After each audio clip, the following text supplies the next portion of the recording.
Hello, hello. Hey, Runa, how's it going? Oh, why am I listening into my voice? Where is that coming from? That's better. Right. I was a couple of minutes late of a 12-year raid. Oh, no. You're going to bring some people over. What was the previous stream of?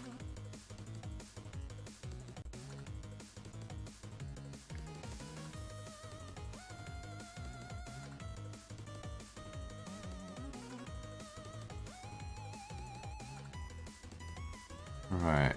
Where is the right screen here?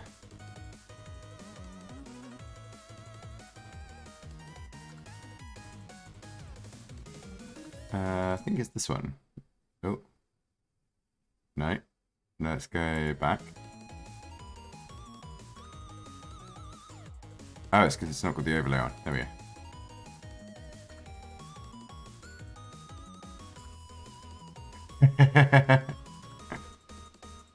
There's no worries. Thanks for thinking about that, though. What were you playing? Actually, I could probably... Can I look up? Does that open? Oh, that does open.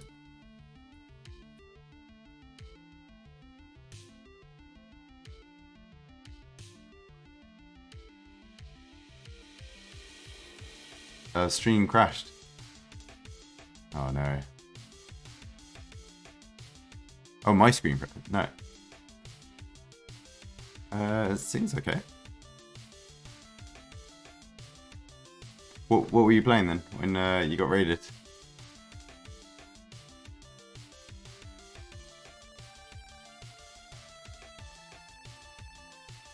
Ah, Valorant, nice. How are the games?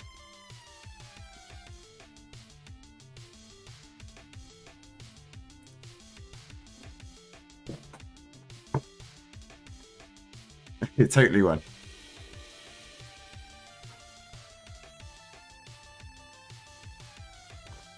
That kind of sounds like you didn't win.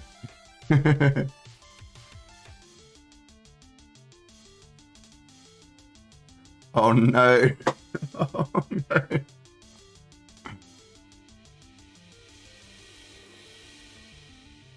no. Bit fun though, yeah? As long as you have fun, it doesn't matter if you win or lose, right?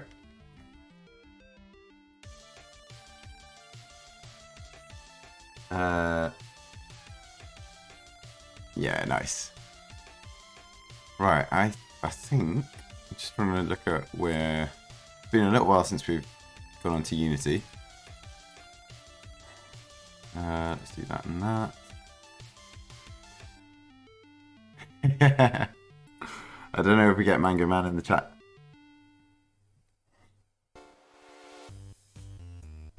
Oh, double click to open it, didn't I? That's why it's loaded twice. Right, so let's have a quick play of what we got up to. Not that I saw, but it might have been lurking or had it on mute or something like that. Okay, so we've got left and right controls. We've got obstacle spawning. We've got coin spawning. We've got a jump. We can collect coins, and I think when we were looking at this, yeah, when you get up to 1,000 points, the camera rotates around. But it's a little bit buggy. There's a few things to sort out there. But I think what we want to try and do is bring in some other objects to spawn on the map that have different effects.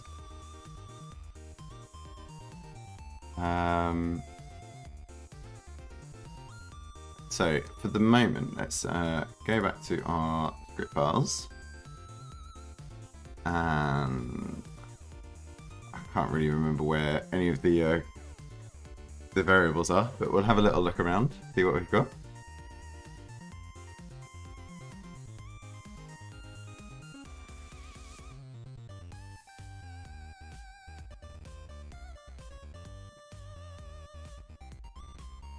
Okay, so I think for the time being, we want to stop doing the camera rotation on 1,000 points.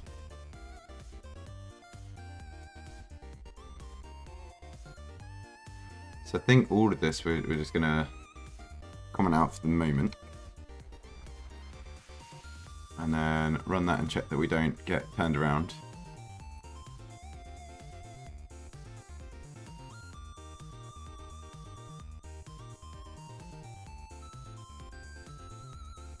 It builds.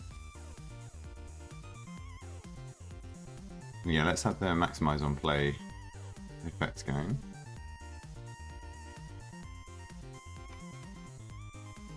That's a bit better.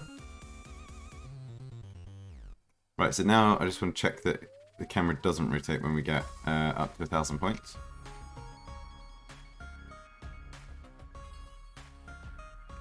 Cool. Yeah, okay, that's good. So this will just be the normal endless runner. Okay, we'll start looking at some other objects to spawn. So we've got a coin prefab, don't we?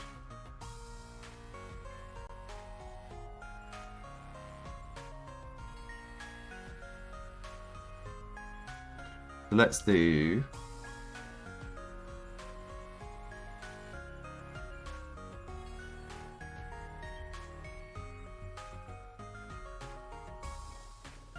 Probably be quite good to get some audio effects in at some point. Okay, but we'll focus on some other obstacles that we want to do. So actually, if we duplicate this,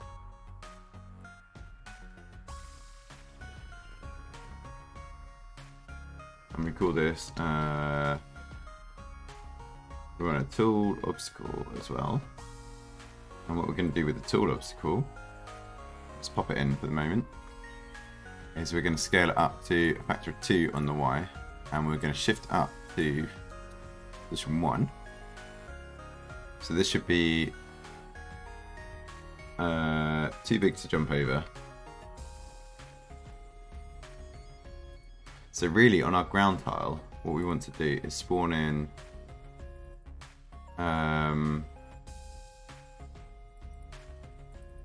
more than just these two. So spawn obstacles here, triggers.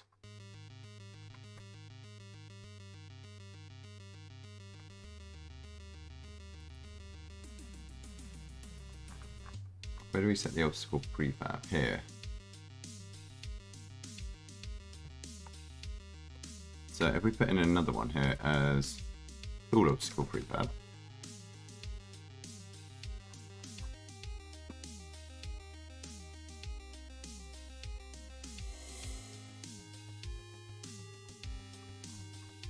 and then we do a random number.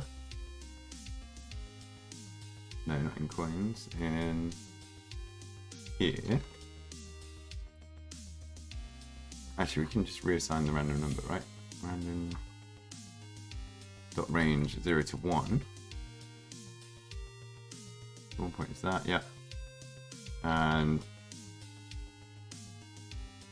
oh, it's 0 to 2 will give us 1 and 2. So if random number is 0, then we'll do the normal obstacle. Maybe it's not triple equals.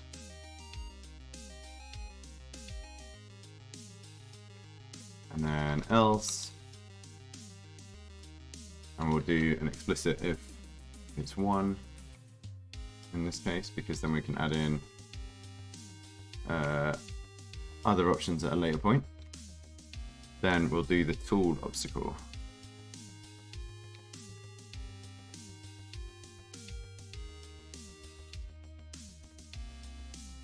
So at the moment that should be 50-50 in terms of tall and short obstacles.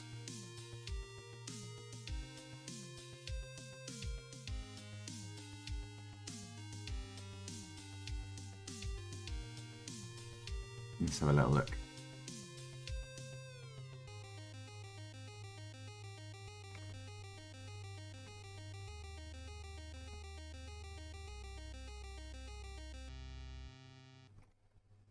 No.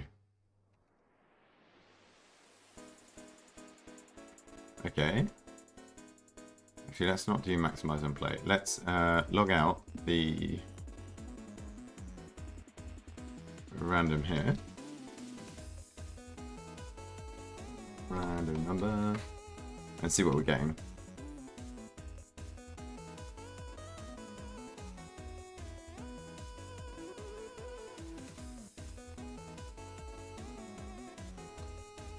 So this one is going to be like an endless runner, they're called. So if you've ever played something like Temple Run or Subway Surfers, that kind of thing. I thought it's like an easy enough game to start with.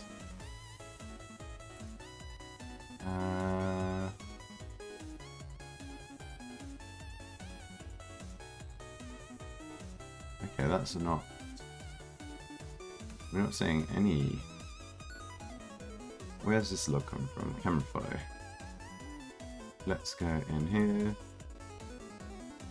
Yeah, so while we're trying to figure out, I mean, eventually, maybe something like that, but not for a little while. Where's our log? There's the log we want to get rid of, and this one.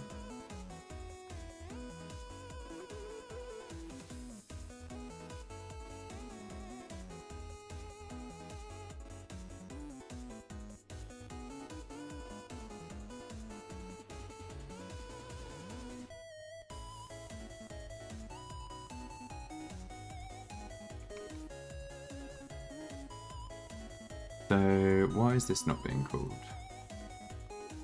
Let's do that there as well, and we'll see what's happening here.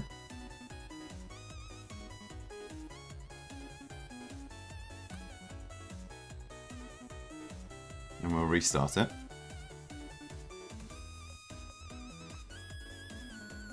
Ah, because we haven't assigned the prefab.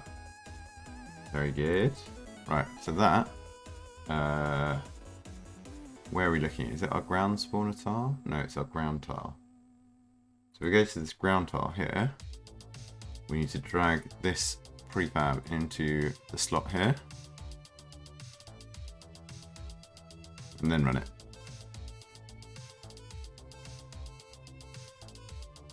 And what's going to come up in the console? Okay, hopefully we've got a tool object spawned somewhere.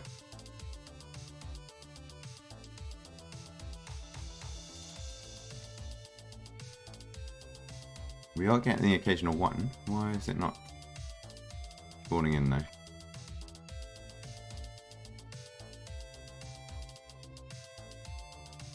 Can't see any tool ones.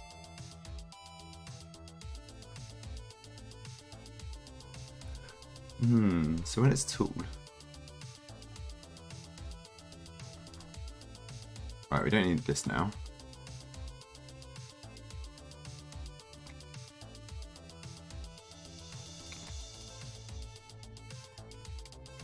So this should be short, and this one's going to be tool.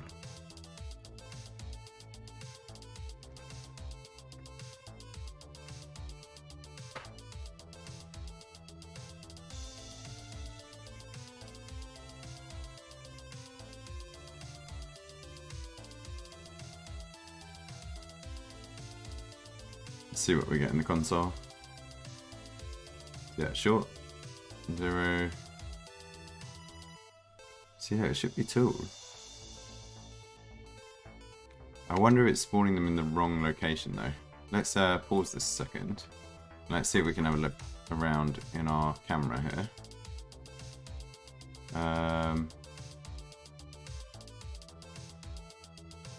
None of those are tool objects, are they?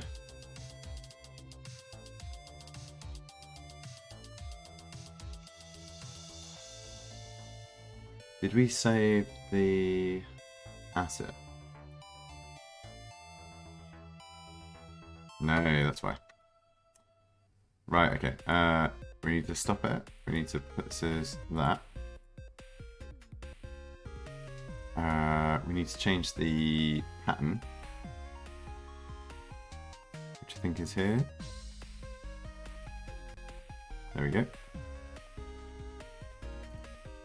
Okay, and then in the ground tile, we put this tool obstacle in. We save everything. Hopefully. We go back. Save. Yep. Right, now is it going to spawn? Outlast or Resi 7? I mean, eventually. They'll be on the list at some point. Right, here we go. We've got a tall obstacle there. Not way taller, but not quite as easy to jump. Maybe it needs to be a bit taller.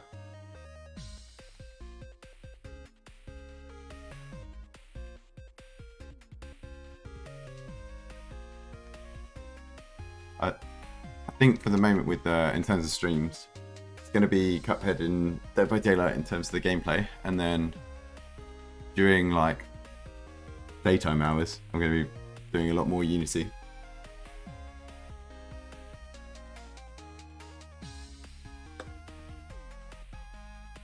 Right, so that seems to have worked, but let's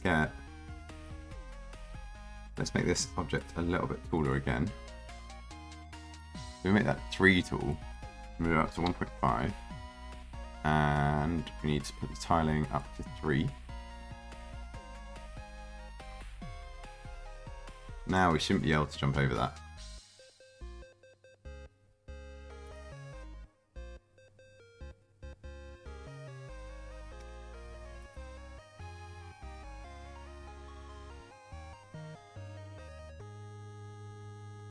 Is that 3 tool? Oh, yeah, you can't quite jump over it.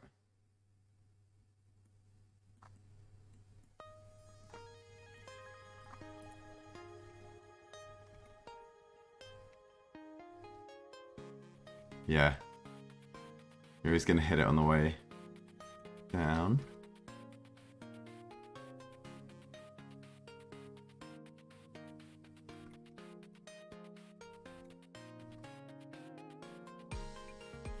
Unless we do like a really late jump. Let's try that when we've got a bit more speed up.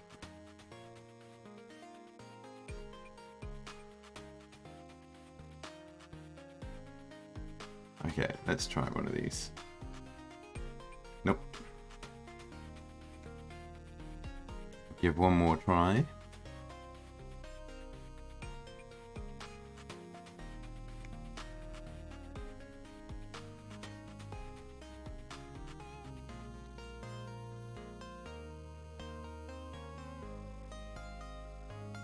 Okay, so you can just clear them, which I think is about the right level of what we want.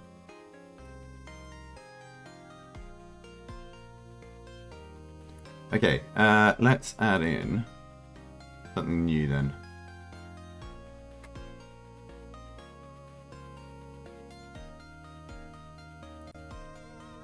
Let's do a cylinder. And we want to shrink it down so it's... We'll reset the position. And we'll zoom into view.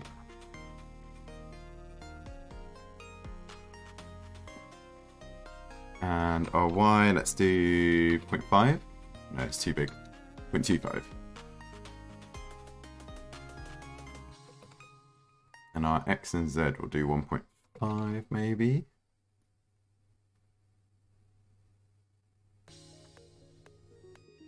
Okay, what should we do with coin?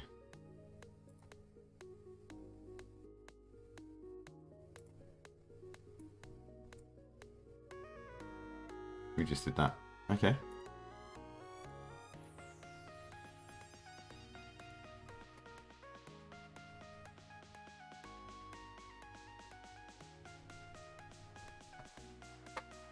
Yeah, first person could work.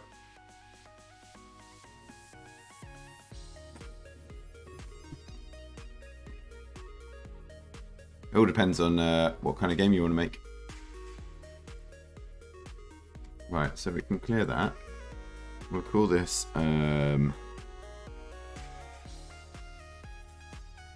let's just call this debuff for the moment.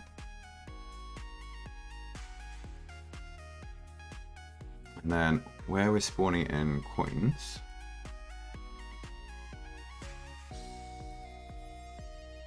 get render. Right, let's do spawn debuff.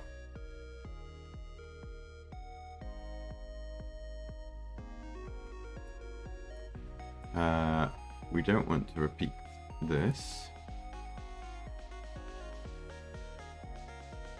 Don't need that. This is going to just be debuff prefab. Save that for a second, and then where we've got our coin prefab, we're going to do a debuff prefab.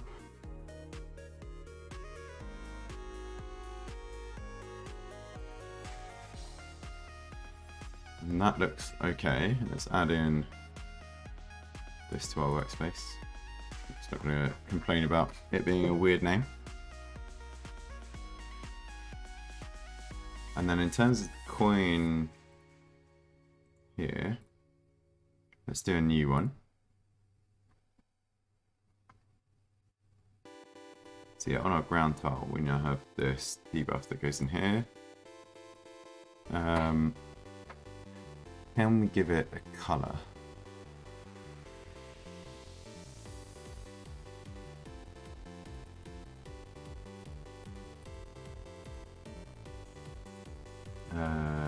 It's in the materials, isn't it? Yeah. So create material. It's going to be debuff underscore mat.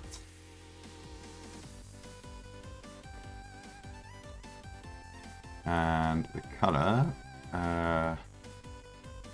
let's do like an orangey.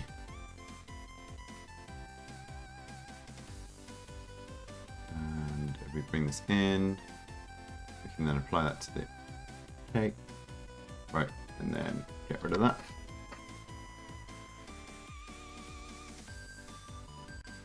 I think that works, right? No.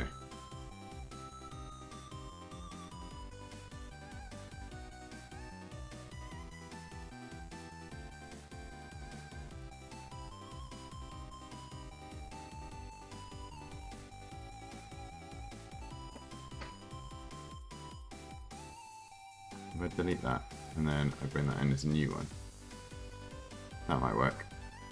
And then in our ground tile, we put this back in. So DVD is, yeah, on the Shrine Reset and also Sunday nights.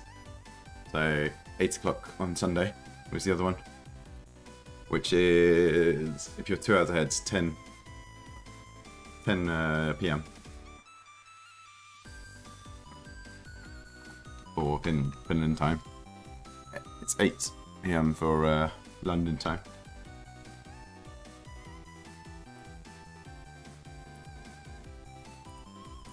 Right, now we need a new script on this, which I think we can just add in. Go here, we go to add component, we'll add a script. New script, and we'll call it debuff for the moment.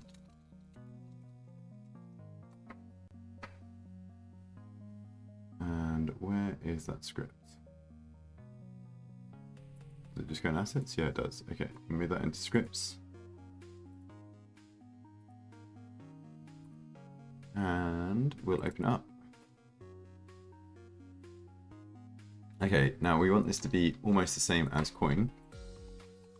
So we're just going to copy all of this and change it to debuff.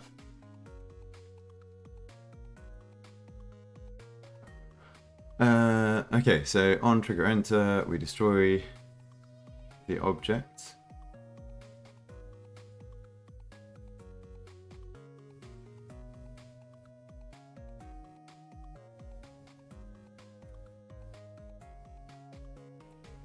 And let's give it some rotation in some other directions as well. Let's do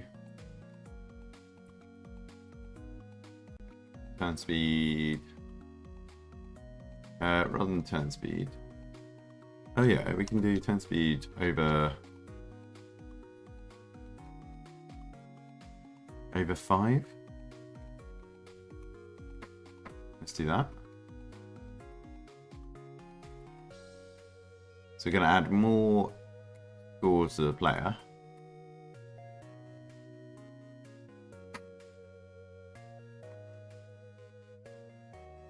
Actually, we want a function here. So private void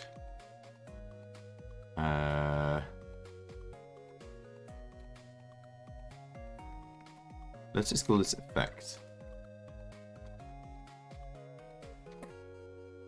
We want the effect to be, so we call effect here. So we add 1,000 to the score, but I also want to change the size of the player. So we want the rigid body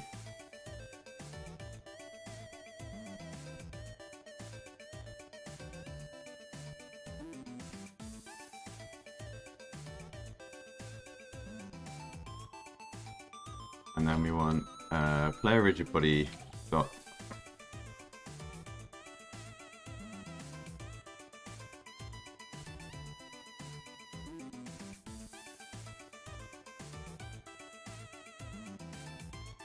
transform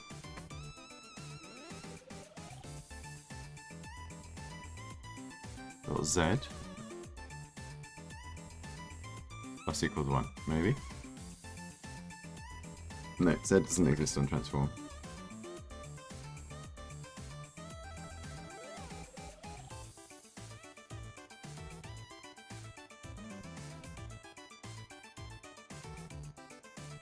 Maybe not position, not rotation. Transform? No.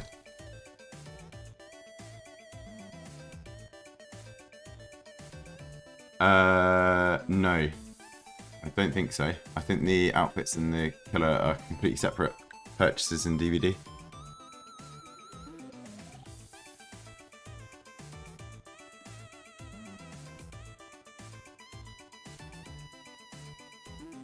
I didn't think you could buy outfits without owning the killer.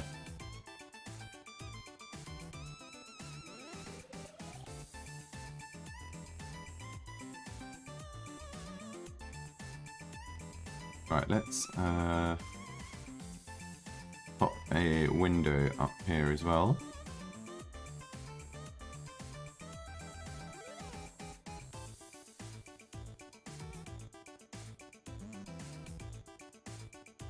That'll do.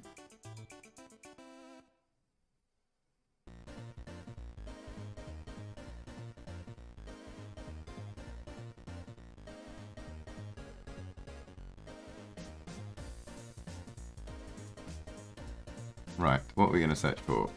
Unity or C# resize object. Scale object, that's what I want.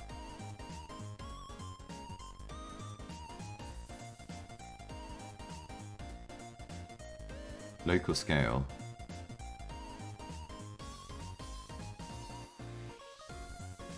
Okay.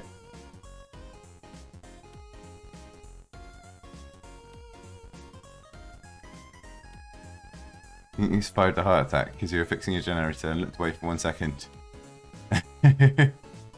Oh no.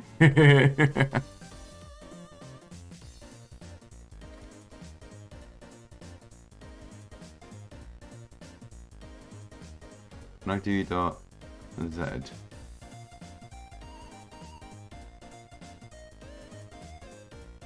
Oh, it's not a variable. Alright, okay. How am I meant to do this properly? Scale.y equals New vector 3.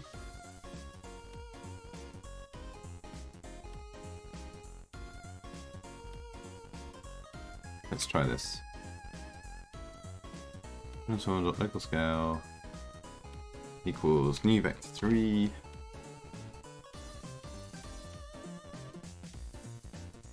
Local scale.y,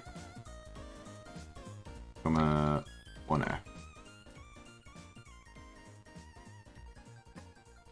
Let's see what happens with that.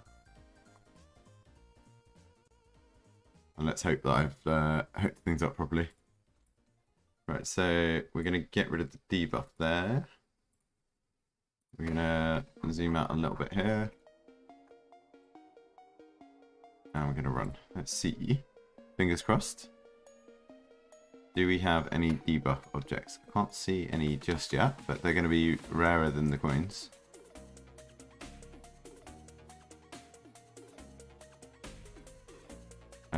Doesn't look like it, but also because we're probably not calling the function, are we? So on our ground tile, yeah, we're not calling the function. Spawn debuff.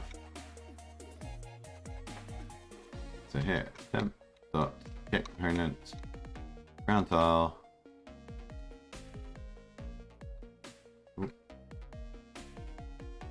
Tile dot spawn debuff. Helps if I call that in.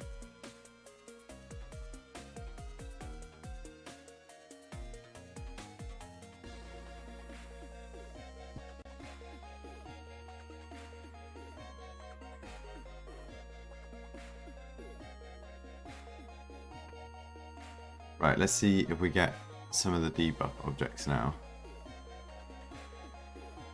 Ah, there we go. I see some discs.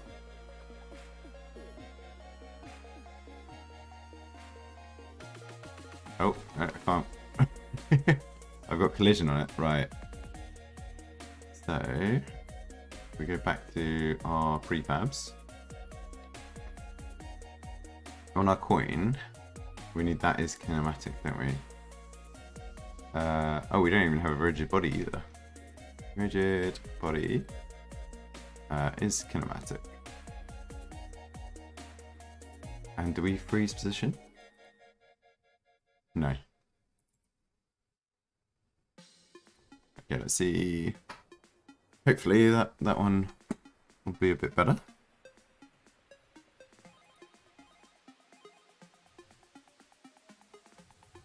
I think scale 1F is not going to do anything though, is it? No, it's still colliding with it.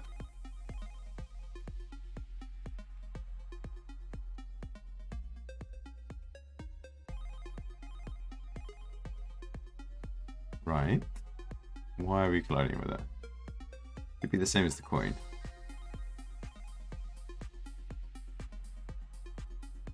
Ah, no, that was it. So what does is kinematic do?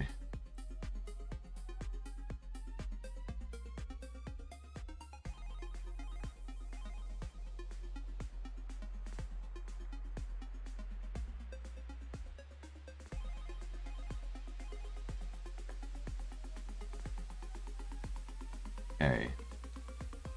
Okay, now we can pass through it.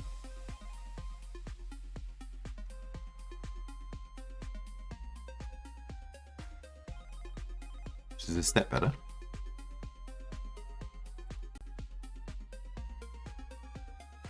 Let's make the D-bar 2F.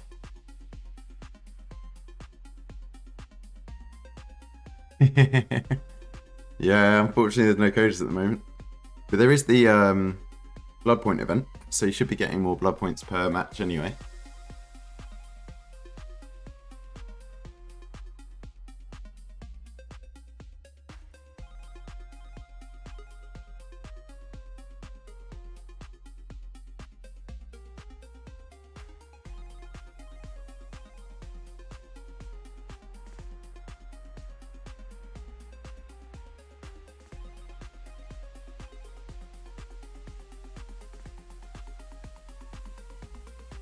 Let's do this.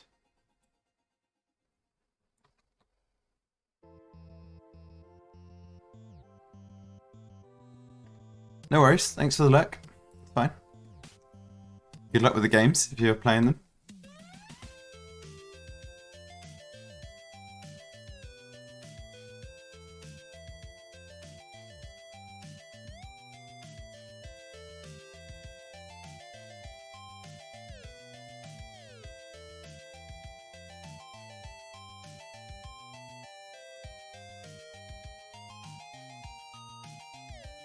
That all looks okay.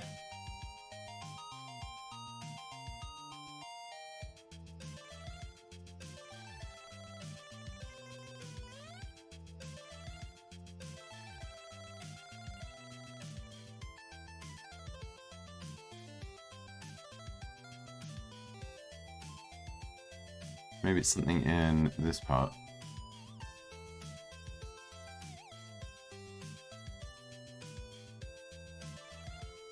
Right, so our position is fine. That doesn't matter.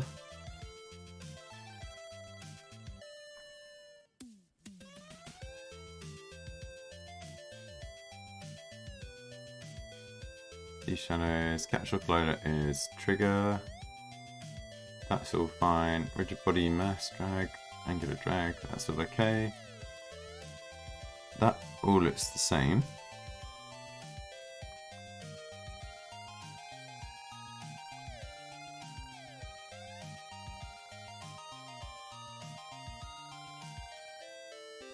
That all looks the same.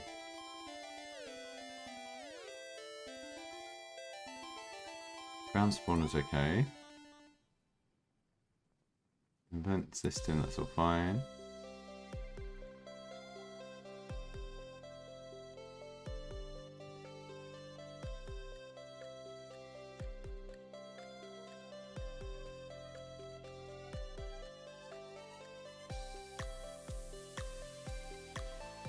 Ah, did I assign the player body? I'm not sure I did.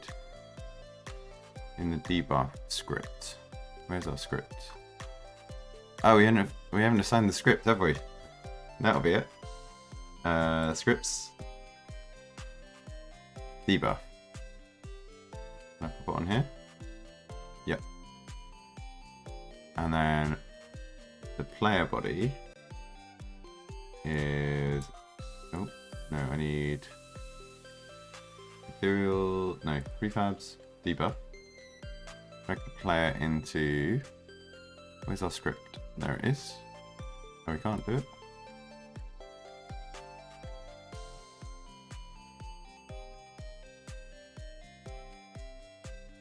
Why is it not letting me do that?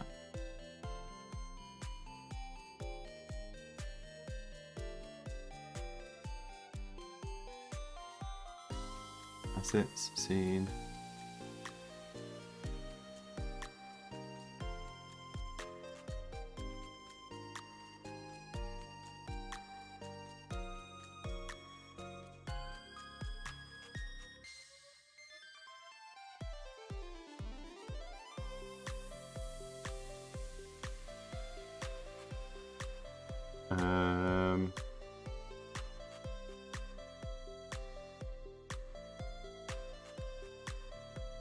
How did I do it on the coin?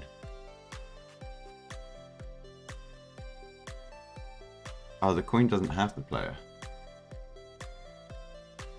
Why does the coin not have the player?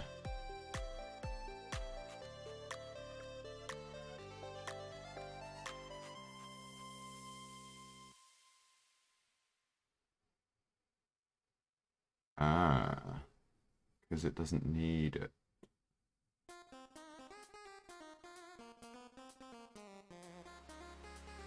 Okay, maybe let's do another script, which is player effects. So create new C# script, and we'll call this player effects. And we'll open that up.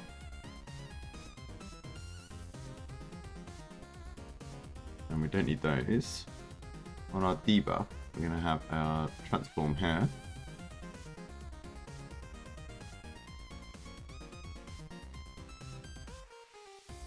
So this is going to be a Public void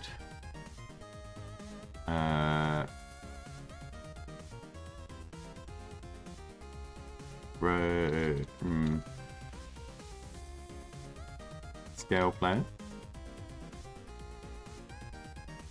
Call it that for the moment. We're going to push this up into here. I don't think we need rigid body because it's just going to be transformed local. That's fine. Save that. And for us to affect the player, we need to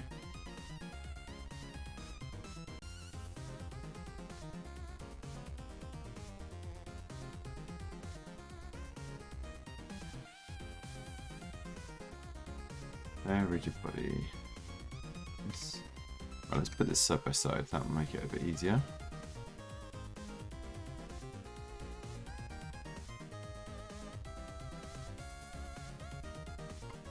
Yeah, we're not going to need. Take out start and update. We don't need those.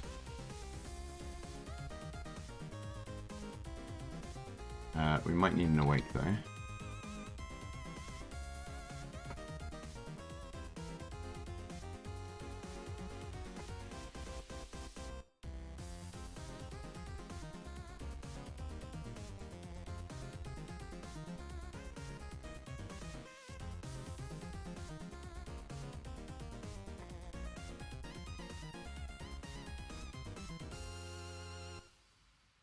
Right, let's try that, and then we do player effects.scale player.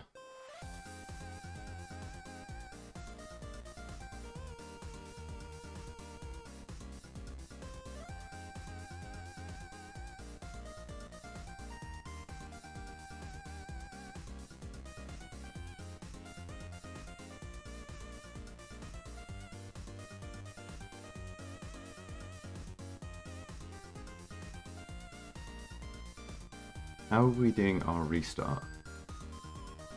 Restart. Player movement dot initialize. Find objective type player movement. So in our debuff,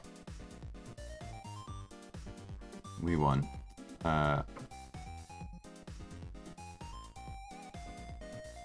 player effects. It's going to be player effects.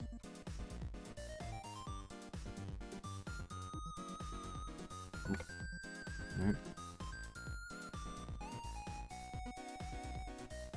And then here,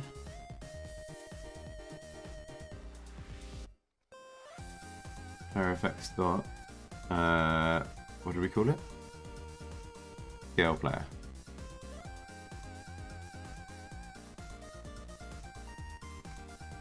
Save that. Close these two.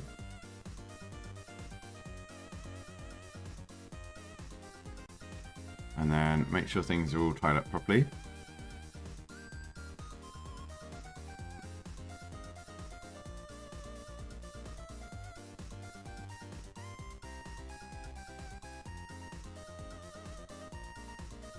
Now is this where we can put in the player?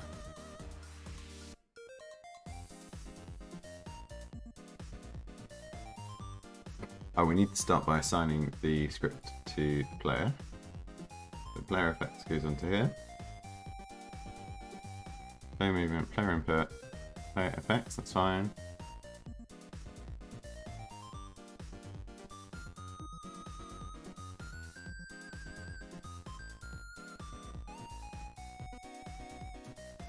Let's see if that works.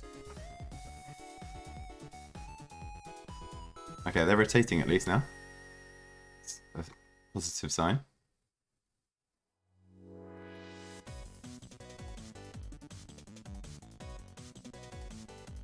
Okay, so we're getting our score. Are we getting bigger? I can't tell.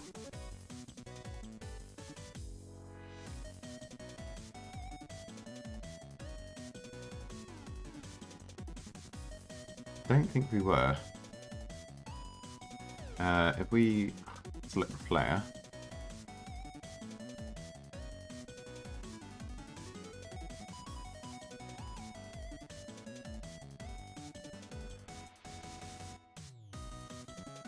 No, I don't think so. Reference not set to an instance of an object.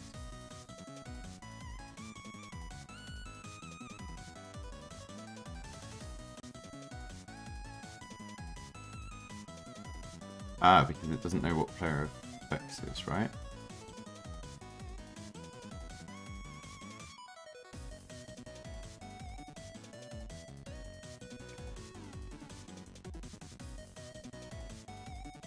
So trigger enter. No. Here we want our starter. What's it called? Awake. That's what we want. Is it awake? No, we can just do start. Okay. Private void start.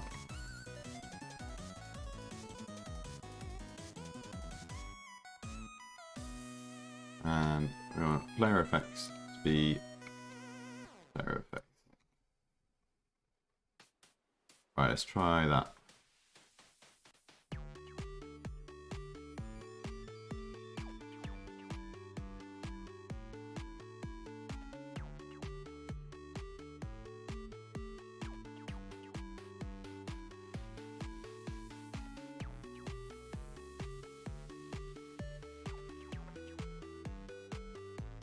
Keep an eye on the logs as well, see what happens. The coins work. Ah, there we go. Right, kind of. So that was the wrong orientation for what we wanted. We want it in the Z-axis. So player effects here.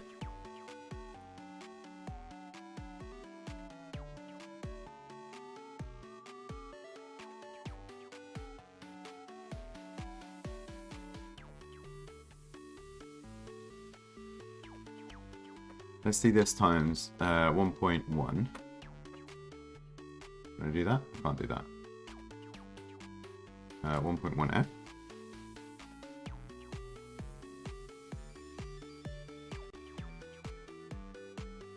And we'll do the y times 0.9f. So it should go to 2f in one direction. It should slightly increase in one of them, and it slightly decrease in one of them.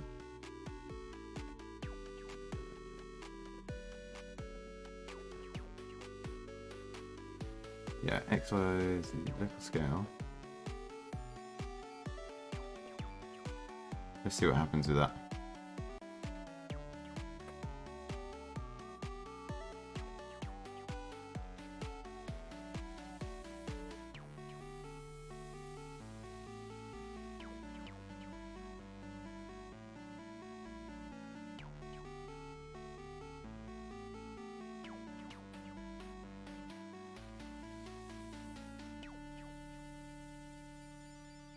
Oh, the scale doesn't reset as well. Okay.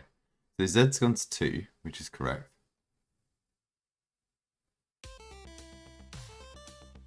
Y is getting shorter and X is getting larger. That is what we want. And we just need to reset at the start as well. So public void reset. Transform dot local scale equals new vector 3, and it was 1.91 thing. No, other way around. 0.9 float 1 0.9. And then we can close that. And I think we want to keep this as it should be. So this should be transform.localscale.z. So we get slightly wider and slightly shorter.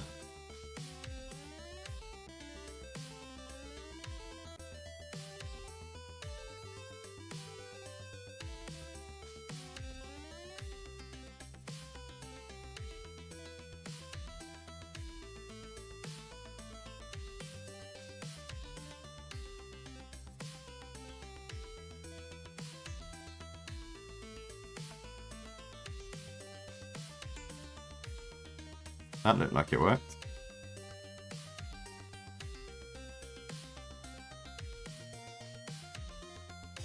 And then it makes it harder to dodge objects. But it didn't reset. Why did it not reset?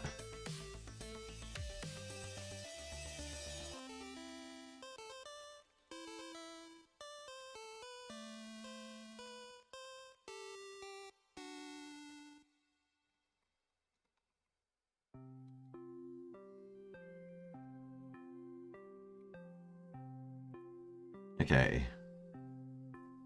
Oh, because we're not actually calling reset, are we? So in restart, we also want to find the effects. This one.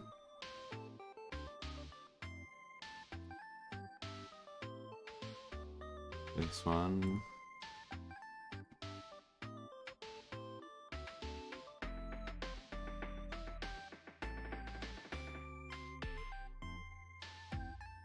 And then we want to do reset view and dot reset.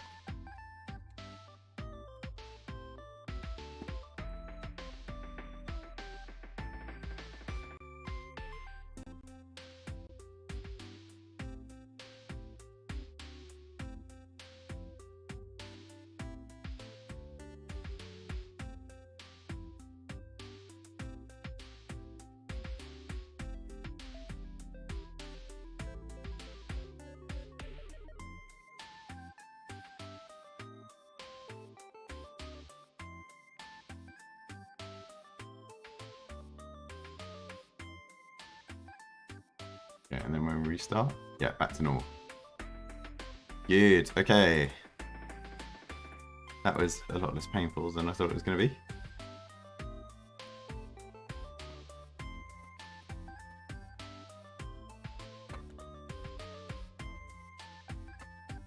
Right.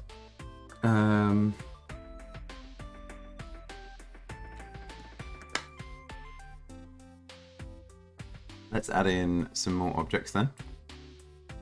And we need to make object spawning a little bit less frequent for both the obstacles and the items. So if we just duplicate the debuff, instead call it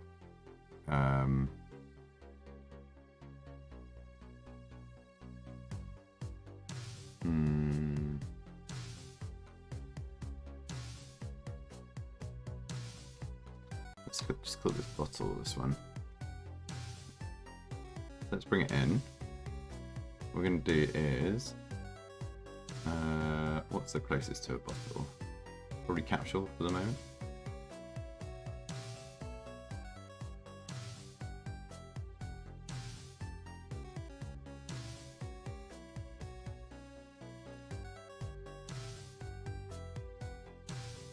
Let's see what that.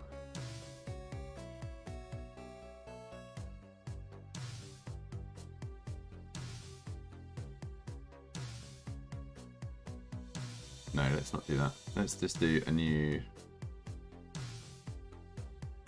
With the coin, did we have? No, we just made it. Okay.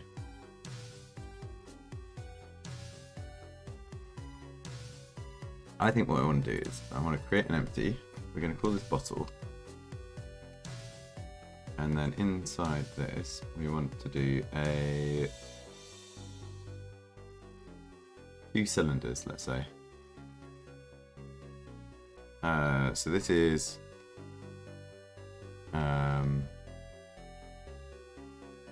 the neck, and this can be the body.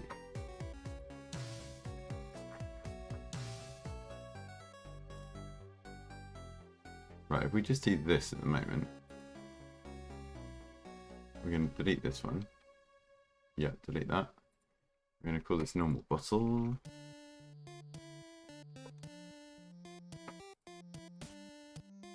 And then here we go, we can work on it a little bit more easily.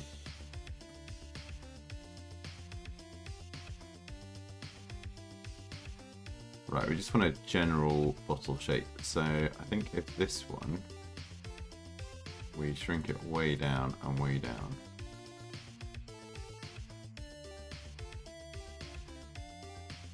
I wonder if we can taper. How would I do that?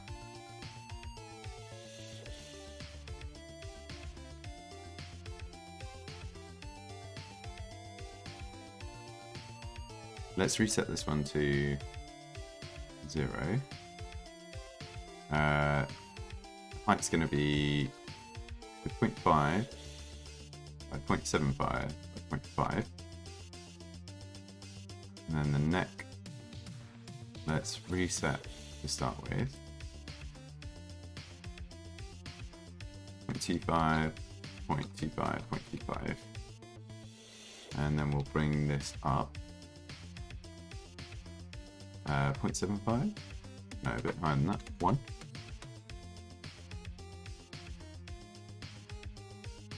I mean, it's a start. So I think if we make these 0.6 instead, and we'll make the neck slightly thinner, so 0.2.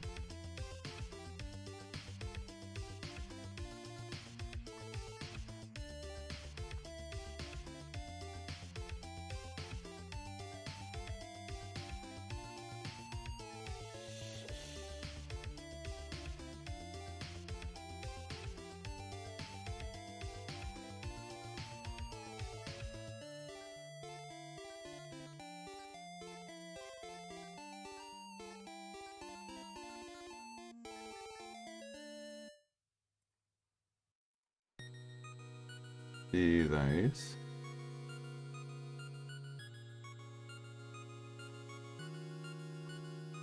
Wonder if there's anything I can do that will be like a cone.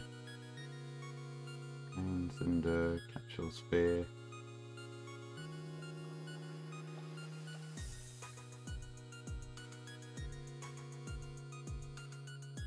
What's a quad? No, I don't think we want that.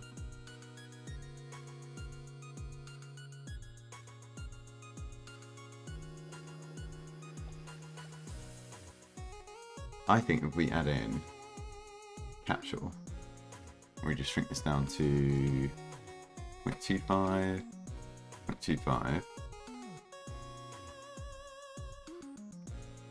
I want it quite small. 0.75. We want it small and wide. Right, so it goes to 0.6, right? Yeah.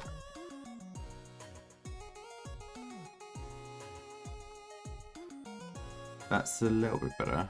We'll bring this down. We do 0.65.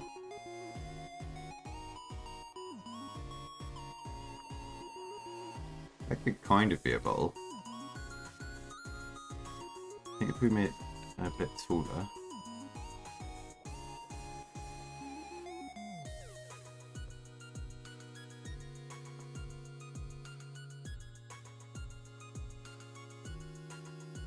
And then we make the body shorter, 6.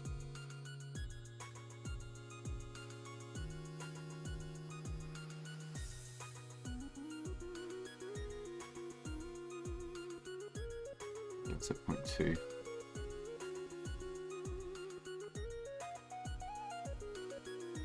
And there's 0.5.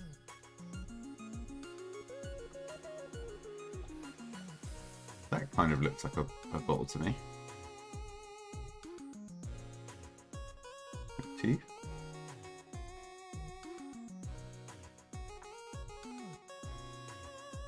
I'll take that. Right, then we need a bottle map.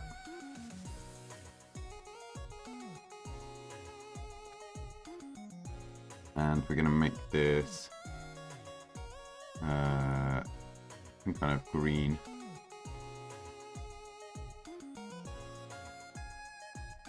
I'm going to apply that to the whole bottle. Or do I have to do each of it individually?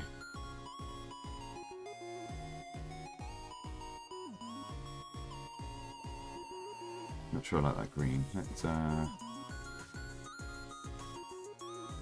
darken it somewhere like that. Or we could go...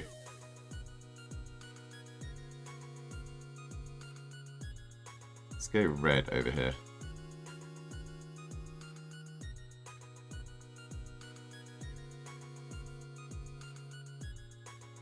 Okay, and then I think the whole thing we want to put on a bit of a tilt. Maybe on the Z. That's too much. About 20. 15? Yeah, that was good. Because what I want to happen is it Y rotation? Yeah, so as Y rotates, it spins on an axis.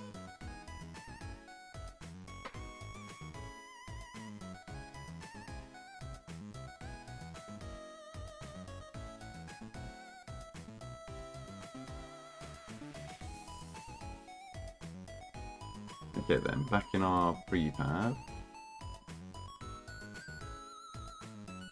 we want to add our script, which will be bottle.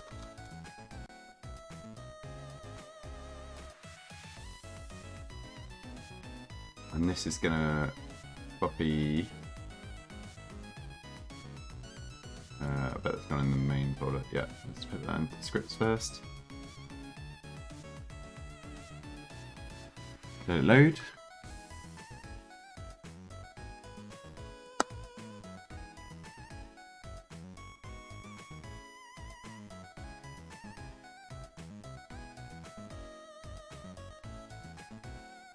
And let's open our bottle script. So this is going to be very similar to the debuff.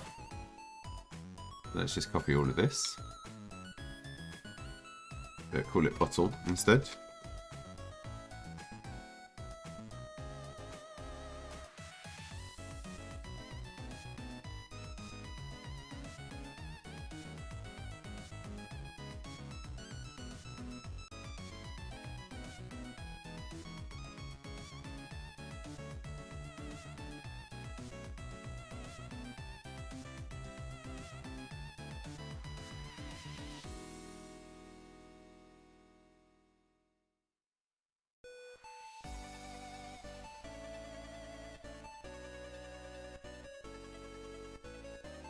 Right, and then I want this to affect the strafe action.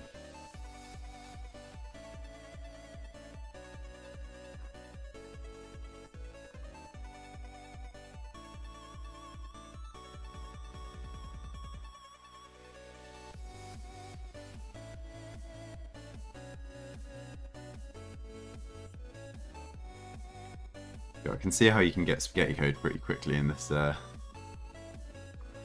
kind of setup.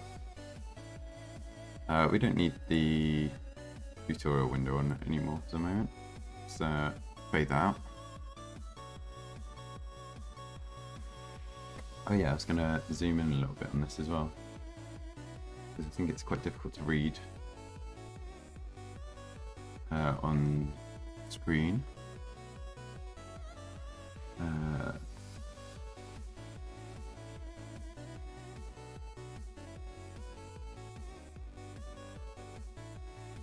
Let's control them equals, right. Maybe something like that. We don't need the console either, do we?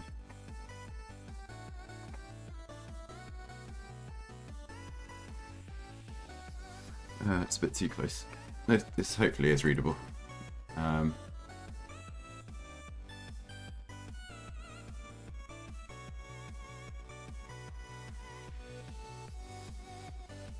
Okay, so I want here a public float delay.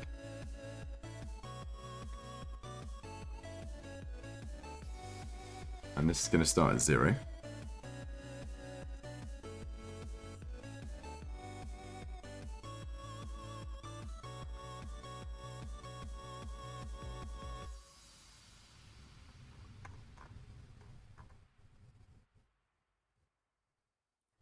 Now I want wonder if I can just do something like this.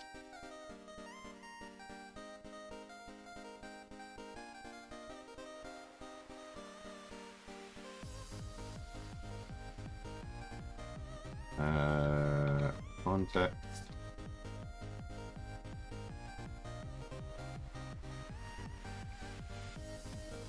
Stray context.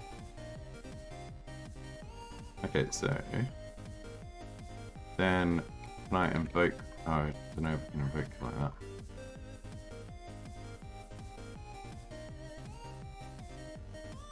No, let's return to what it was.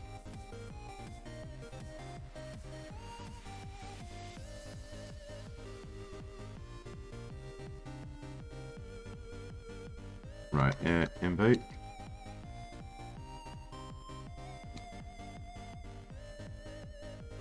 Let's just call this move, and then after delay. Is this whole second? So I did like 2.5. Is that?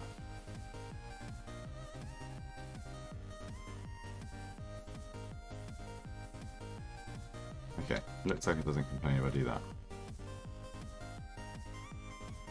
So then private void move.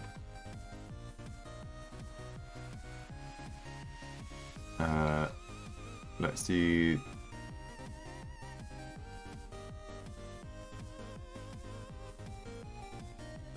we're gonna have to pass in. Can we pass in values into invoke?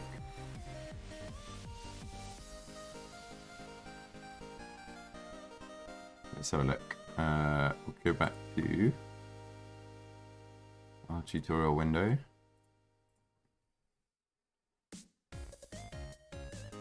Right, C# Unity invoke with parameters.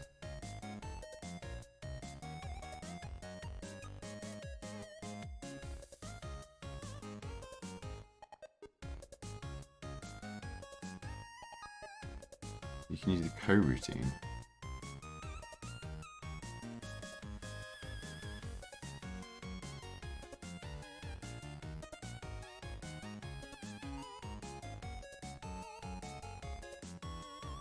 Okay, I'm gonna have to.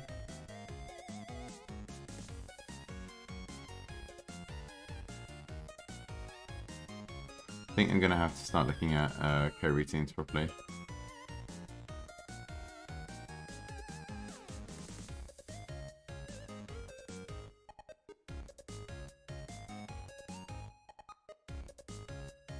Why are they talking about JavaScript? There's no.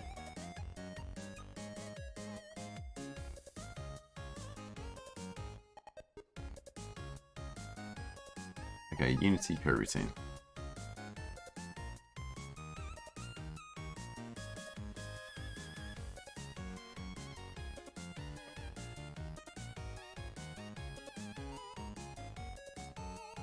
Okay, let's zoom in a little bit.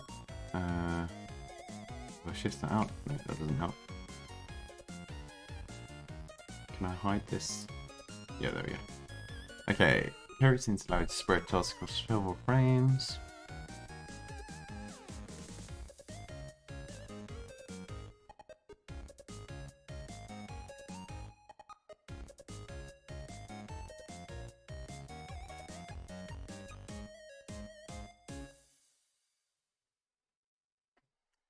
Okay. Coroutines aren't threads. Synchronous operations that run within a coroutine still execute on the main thread.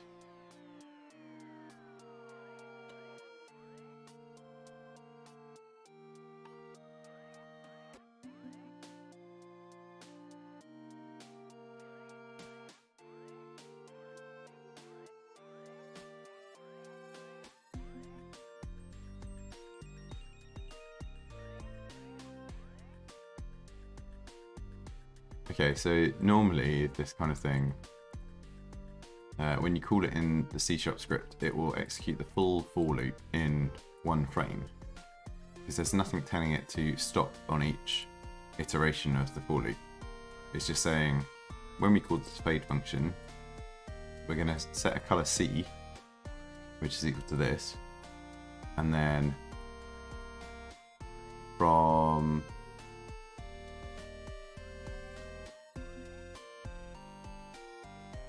alpha starting at 1F. While it's still greater than 0, we're going to slowly fade it down.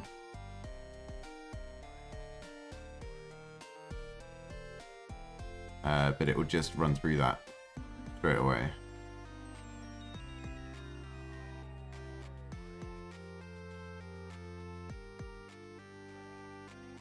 Yeah, rather than using update, which is frame by frame, we can do this.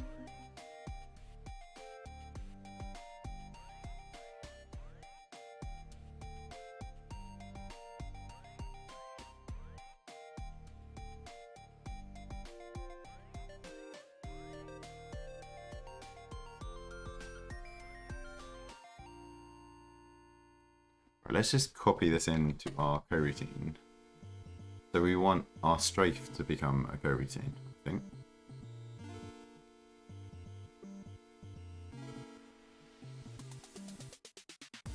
Let's just paste it in here.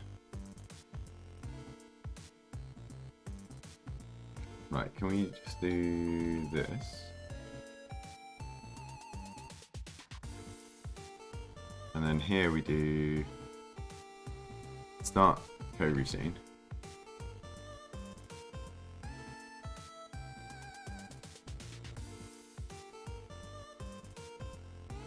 Right.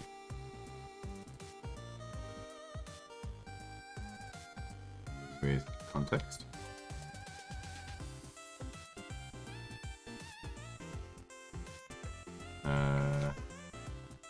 Context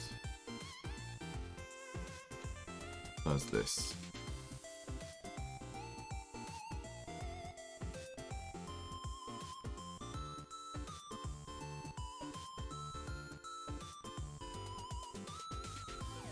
Oh, because I've got both of them in the mode. So we comment this out.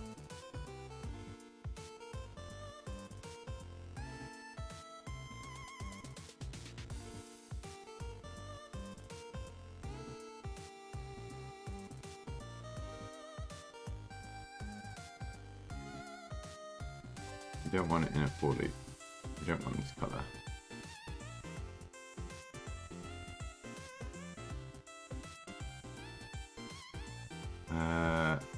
How do you use this? Oh, no, didn't mean to do that. I meant to do this.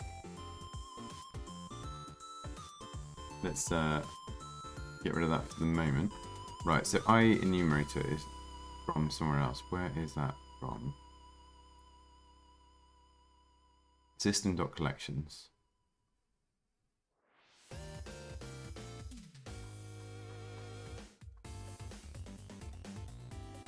Using, do we have system.collections?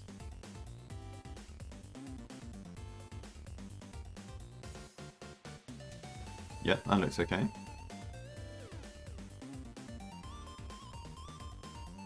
Right, here's what we want.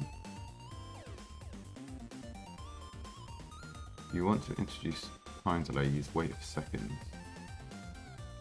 Return new wait for seconds, and then we want this to be delay. Right, let's save that for the moment. This does nothing at the moment.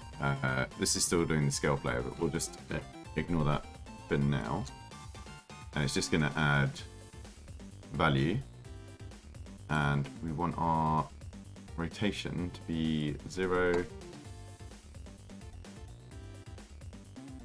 and 0, just Y.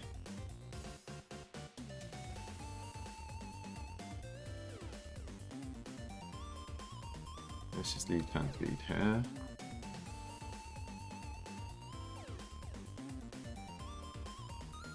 And then the ground task still needs to spawn it as well. It's going to be bottle prefab.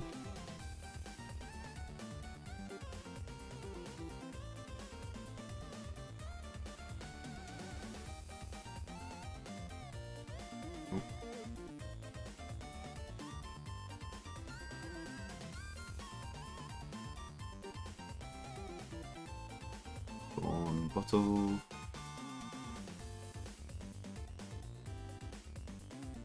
Bottle, prefab. Right, save that. And then in our ground spawner, we need to spawn bottle.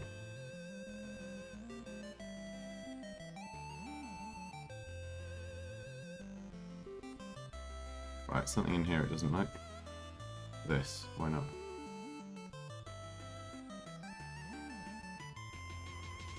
There we go. Do I need that there? I do need that there.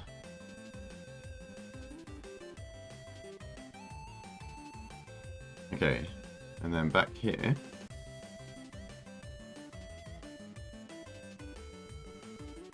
We have our bottle script, that's fine.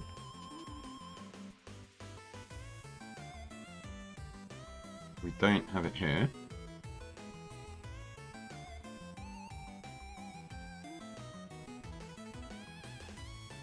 Right, that position should be reset. That's fine, that's fine. And then this needs the bottle prefab. And then let's just double check on here. Got rigid body, and then all of the colliders is trigger.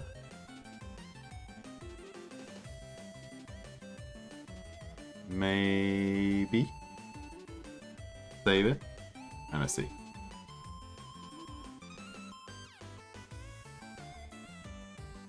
Right, I see a bottle, but I don't see it rotating. We can collect it, and our left and right is still working at the moment, and it's giving us our score. That's good.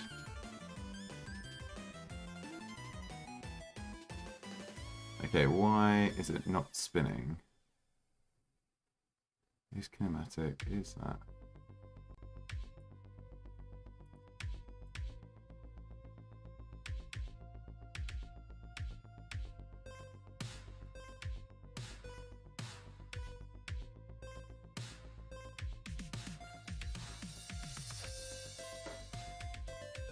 Where is the coin?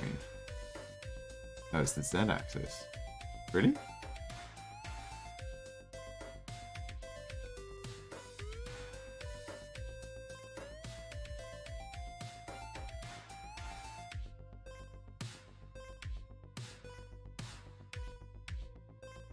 And to be fair, we don't need that. We don't need this at the moment.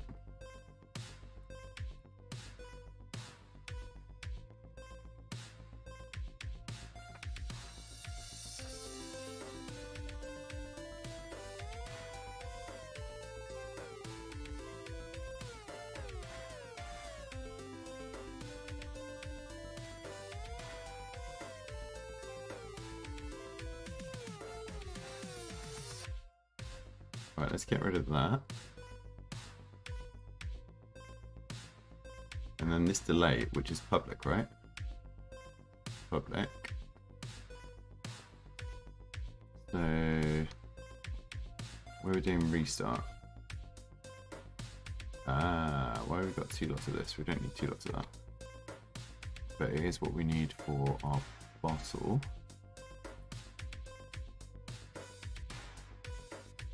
And our player movement. I think it can be private. I don't think it needs to be serialized for field there. And then player movement dot delay plus equals 0.1f. Let's try that. Actually, let's make it really obvious. Let's make it 1f to start with. So it should be each time we collect a bottle, the delay on our input is increased by 1 second.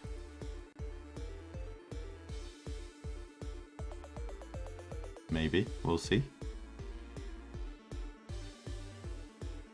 Hopefully they're going to be spinning now. Oh, it is spinning, but not the right orientation of what I wanted. Okay, so left and right, pretty accurate.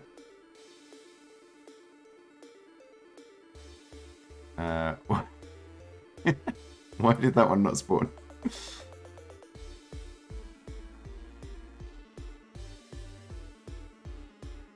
We had a tile not spawn for a reason. I don't know why.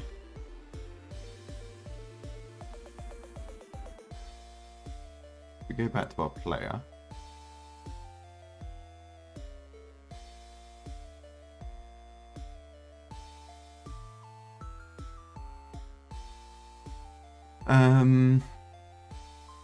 Player movement.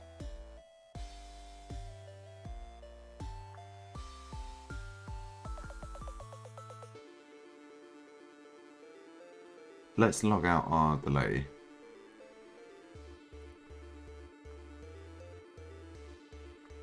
So in player movement, when we're calling this, I want to do log delay. And what else was being logged there? There's something else in the console that I want to get rid of. I think it's the tool or short object.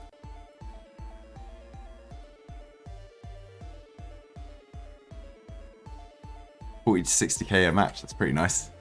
The bottle is going to be to add input delay to the game.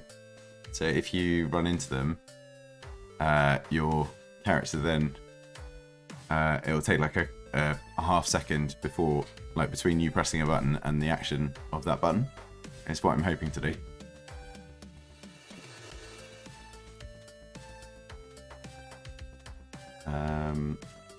So what I was going to do was take out these two here. And that. Yeah, that's basically what I'm trying to do, is bring in some effects based around drinking alcohol. So either flipping the direction of your movement. Why is this score going on? Oh, is the scale going on? That's why. Okay. Or adding input delay. So at the moment, left and right is as I tap it, hopefully. And still as I tap it here. And it's still 0. Oh no, it is going up there. Right.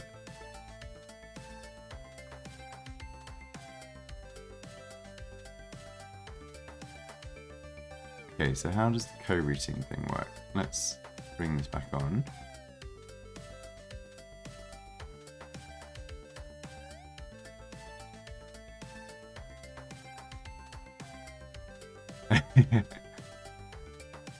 Yeah, I've got a few effects like that I've got lined up.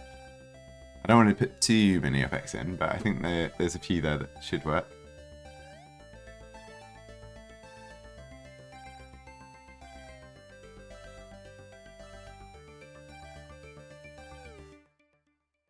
Okay, so this co-routing is stuff over time.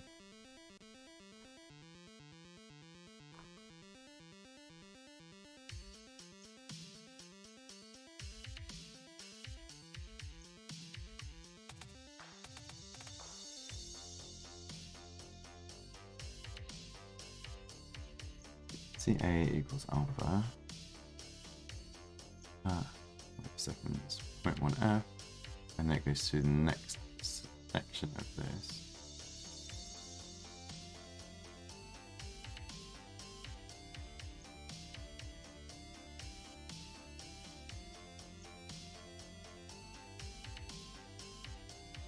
Four bills in your game. Ooh. Lots of Unbreakable and stuff like that then. Hopefully someone's brought in borrowed time.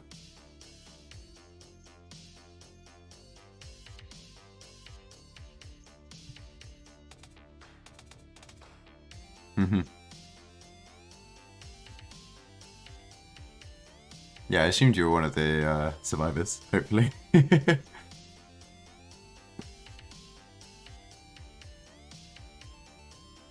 Routine also stops if you set active false. No, don't want that.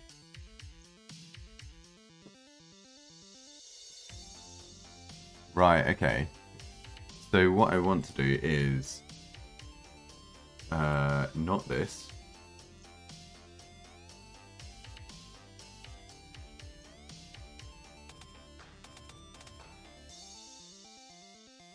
I see you're leveling up Bill now.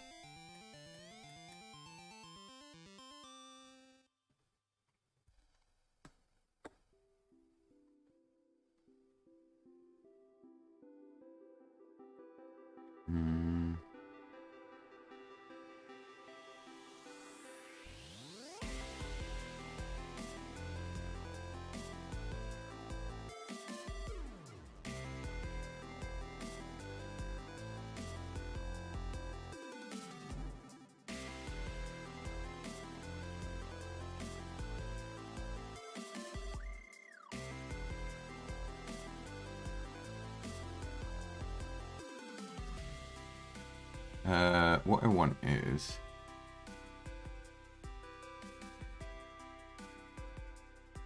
you got a long grind ahead of you to get some more up to level 50 then.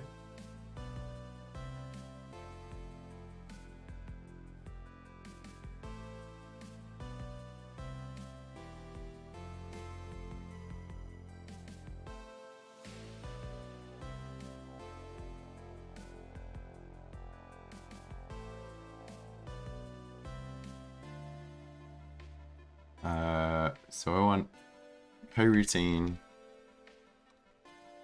delay.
Wait a minute.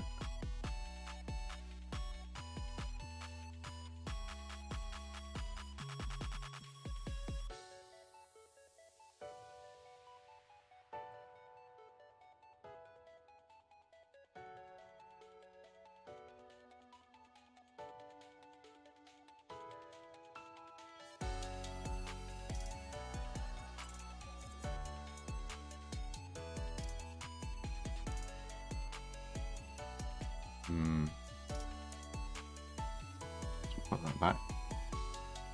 We don't want invoke though.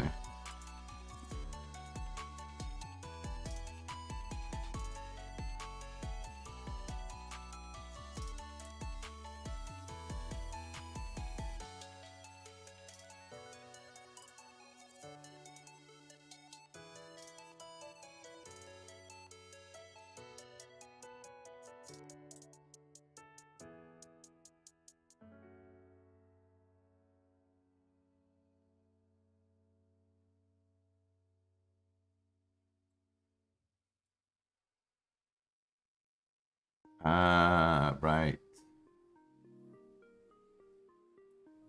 So what I want to do is I want to put this here.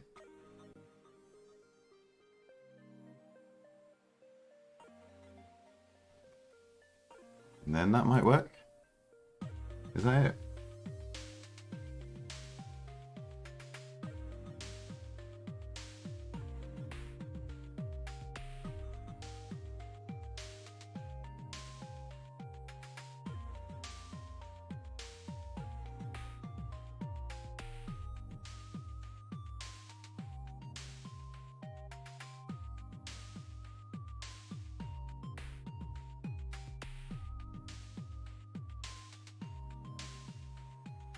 You probably sounds like you got a hacker in your game or a cheater. They're flying around in a T-pose. That's a bit of a warning.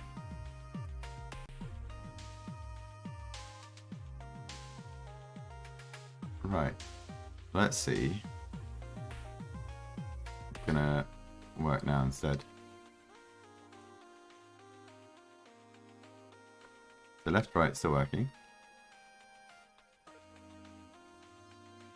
Now it's not doing anything.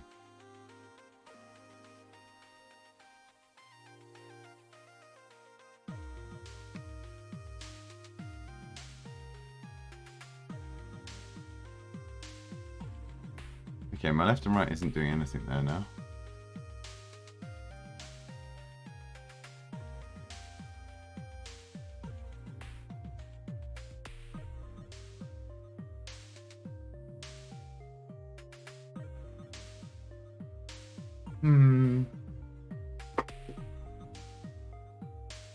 Let me have a little think about this.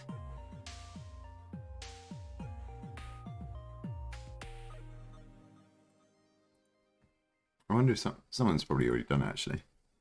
What am I looking for? I'm looking for input, delay, debuff, unity.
Input delay simulation.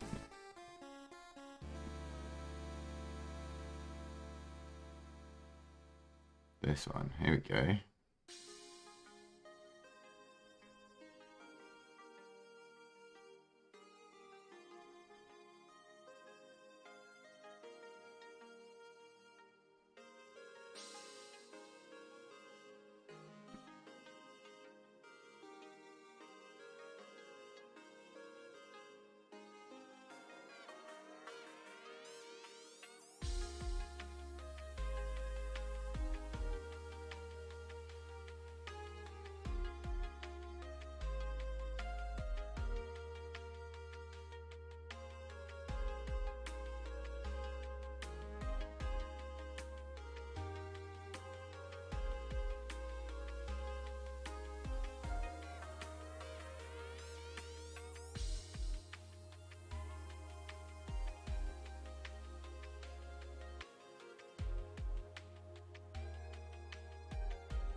No thanks.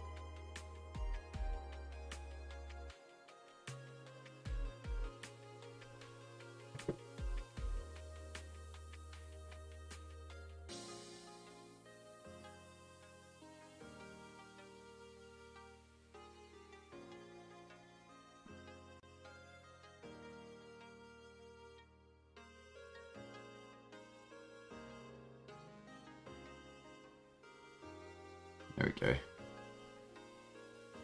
It's gone. Oh, it's still on the restream though. There we go. All gone.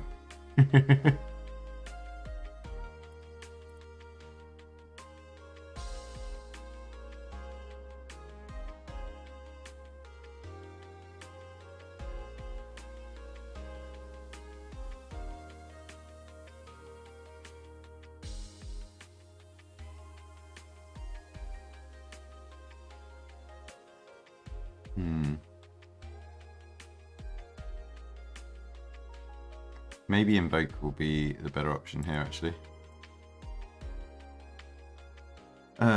So, rather than doing this, we're not starting a coroutine this time. I mean, that should still work, though.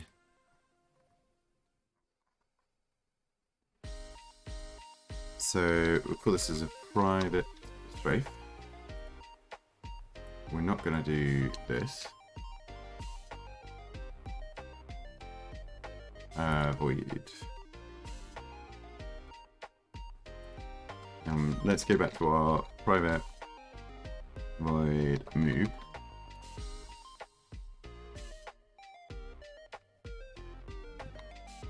We're going to have this, and we're going to call this function in this, and then here we're just going to do our invoke move. But yeah, we wanted to pass in the value, didn't we? That's why we weren't using invoke.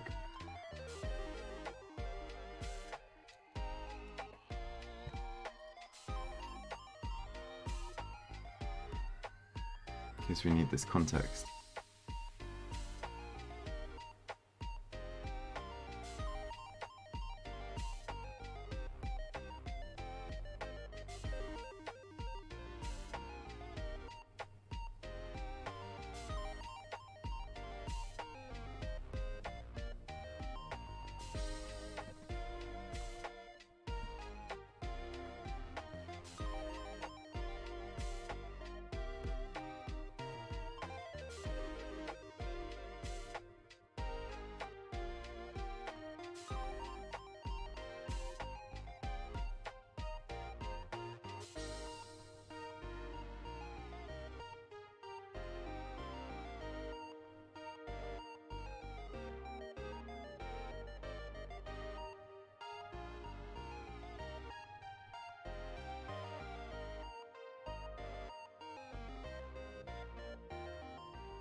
Oh, that's detected.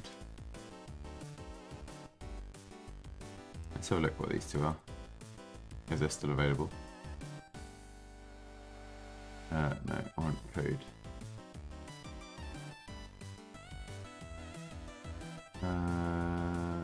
Yeah, we can open them.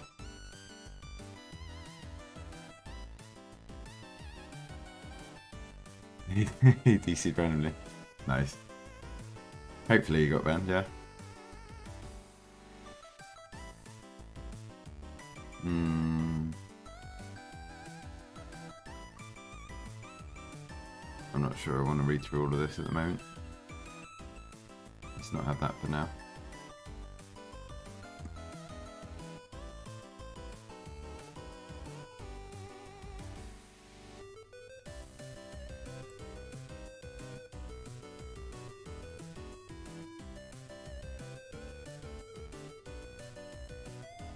How about on our bottle we just set it equal to 1F, so then it's not continually getting slower. We'll do this for the moment. Actually no, we want to go back to our coroutine.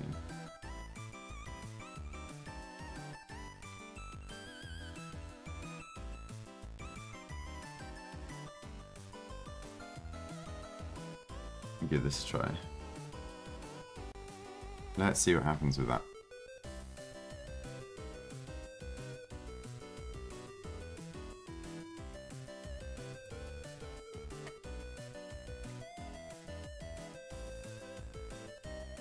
So no delay at the moment.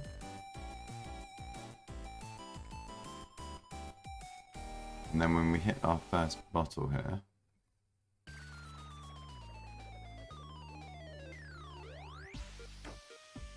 we can't move. Oh. Ah, okay.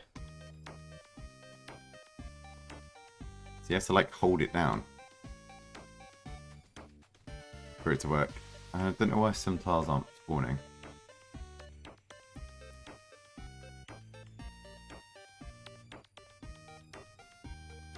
Okay, so we've got normal responsiveness. Oh, it's eliminating some tiles, that's why. Let's just reset.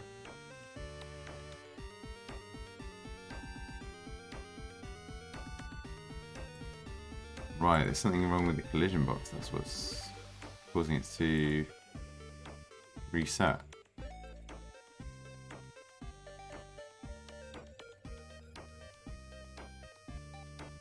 I mean, really, we need to go back and have a look at everything.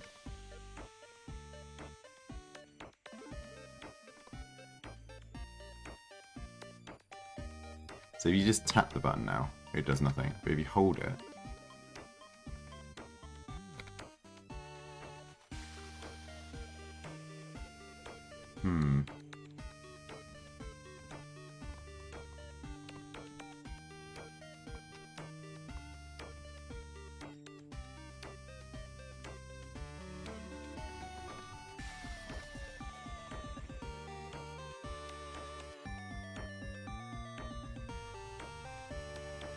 okay, that's not quite what we want to do, but I think we could do a quick break here. Just have a little stretch and move away from the screens for a bit. I always find if I spend too long looking at code, I go a little bit cross-eyed. So probably back in something like 10 minutes or so. But just a chance to top up water and take a little break. So back in a second.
Right, let's have a little look.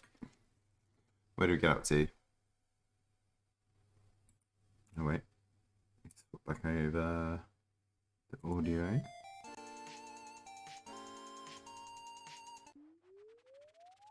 There we go. Right. So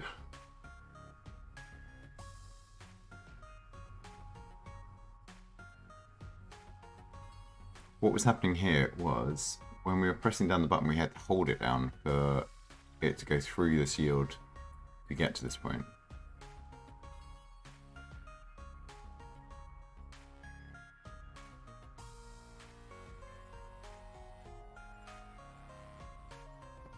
I wonder what happens. What does the context actually hold here? Because we might just be able to convert that. Ew. Yeah, I'm back.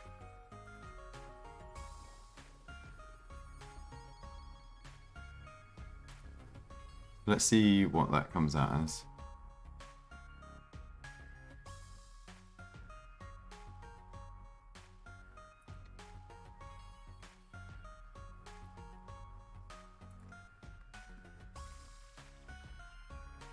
So we get a context here.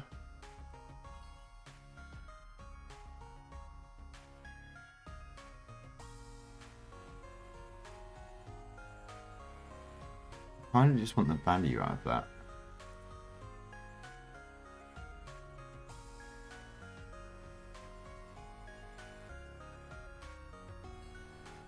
Which is this value, right?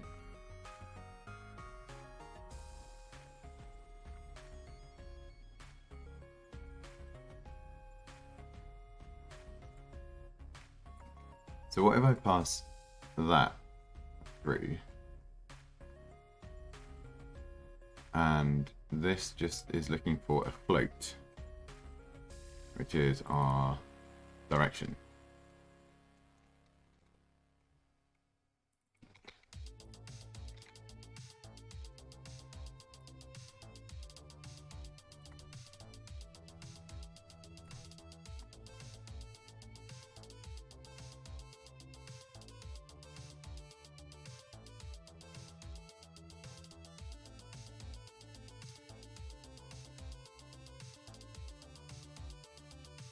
Then it's not based on the context. It's when it's called, it's just passed that value straight through, I hope.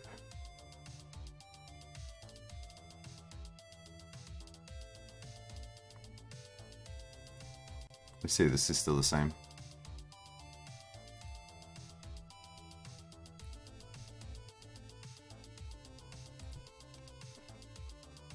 Right, so our direction control still works. And then if we collect one of these,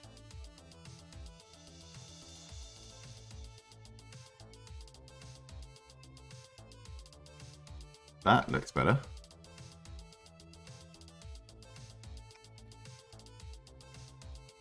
Yeah, that's it. That's exactly what we wanted. Perfect.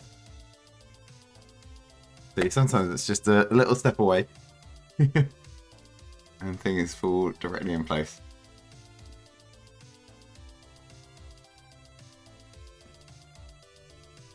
Right, and then what I want to do is do an invert.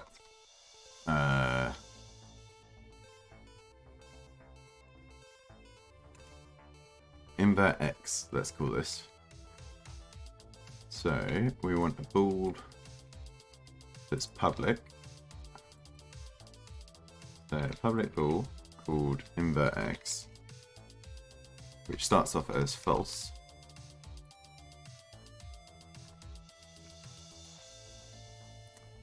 So one thing we want is in our player restart, player movement, we go to initialize. Where's initialize? No, okay.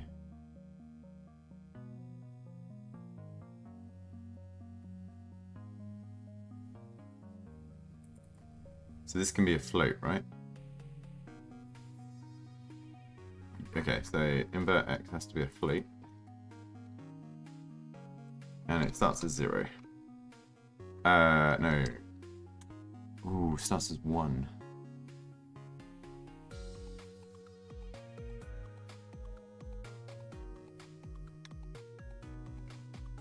No, let's leave it as a true false.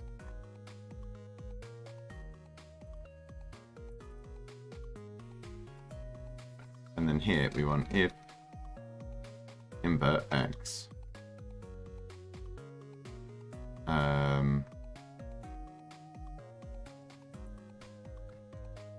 So we want to flow x direction equals 0. Equals 1. If invert x, then x direction equals -1.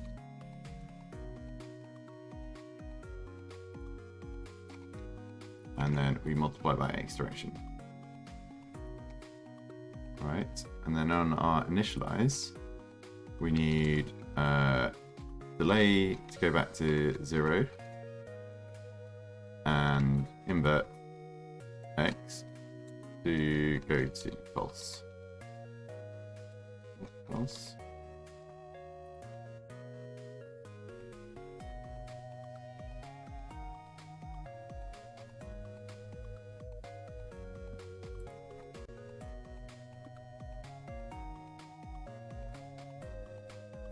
Okay, so hopefully our left right should just work as normal. Yep. And the jump's fine. And then if we get one of these bottles, then we have a little delay going in, but there's no, is there a delay now? No, there's no delay when we restart. So we get this. Yeah. That delay's a little bit too much. So when we get our bottle, we have a delay of 0.2, let's say. Just enough to be annoying. And actually, let's do the invert here.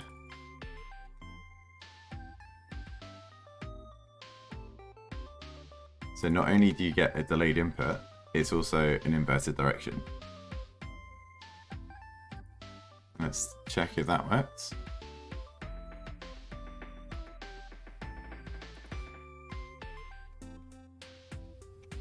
At the moment, left and right is correct. I need to figure out what's causing this the tiles to fade out here. Something destroying these tiles. Yeah, why are these tiles being destroyed? Let's just reset until we've got a bottle close. Hopefully we can reach this.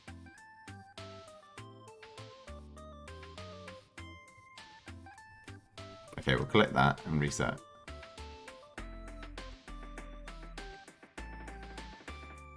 We need to reset the controls before we start moving again.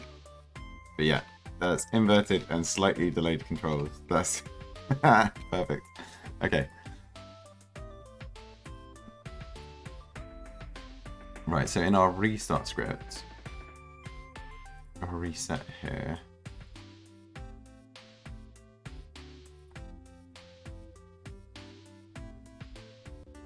This is where we want these to go.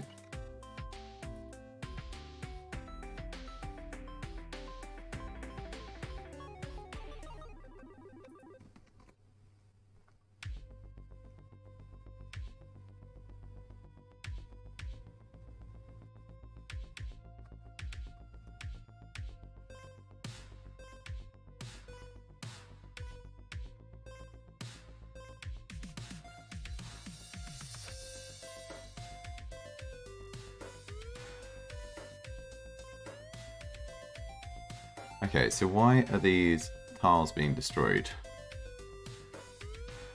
I think this is the only time, right? Destroy. Let's put a log in here, which is just tile destroyed.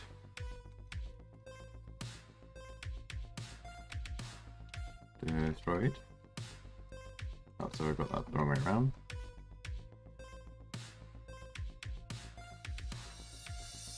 Bill has a gun holder on his leg. Yeah, so Bill's character is originally from the Left 4 Dead franchise. So that's why.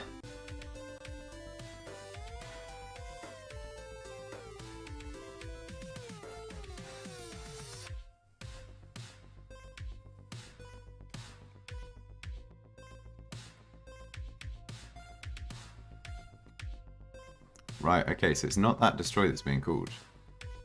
Because we've got no console here.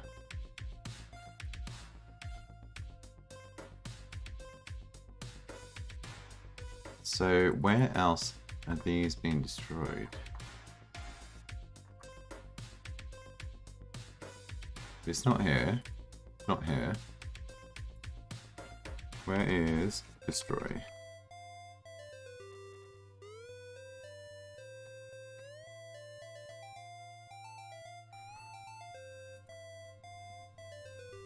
Not that one.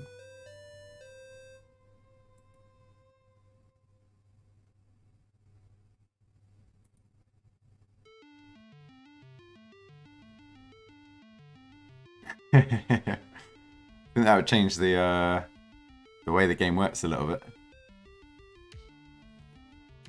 I mean, one character does have a gun. It's the Death Slinger. It's the harpoon gun.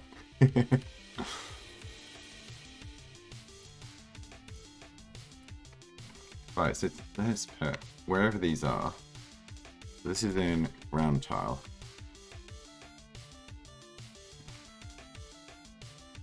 And we'll save that.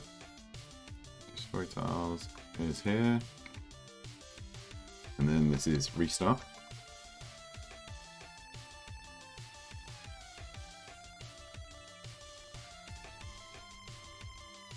In our bottle. This is game objects. Destroyed. Bottle.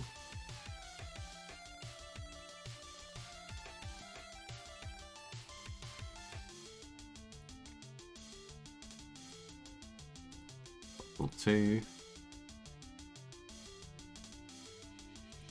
Coin.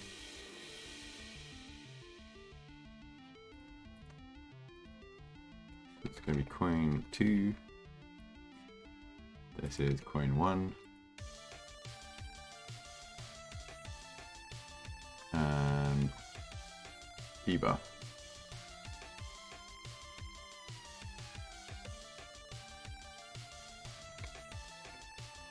Debuff 2.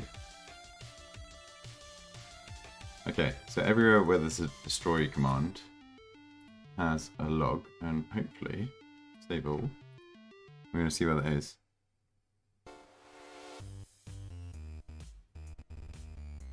What's destroying these tiles?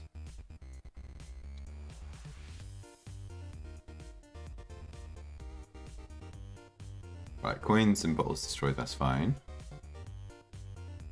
Because they've tried spawning in and they couldn't spawn in properly.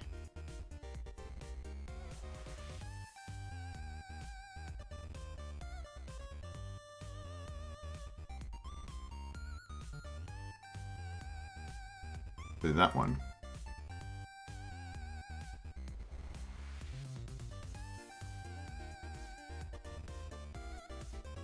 Ah, why is restart being called?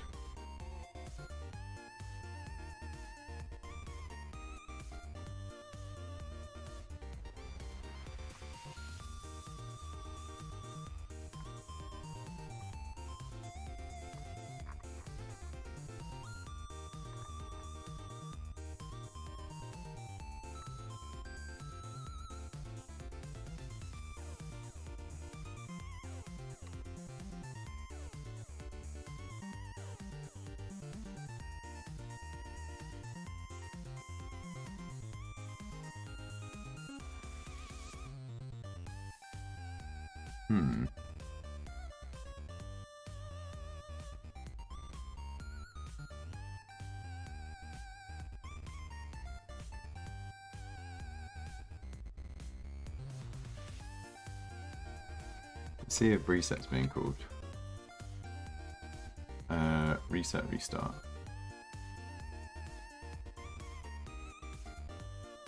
So I think we can remove this. And this.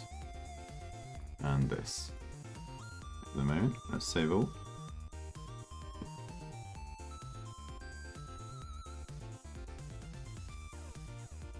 So now we should only see why this ground tile is being destroyed.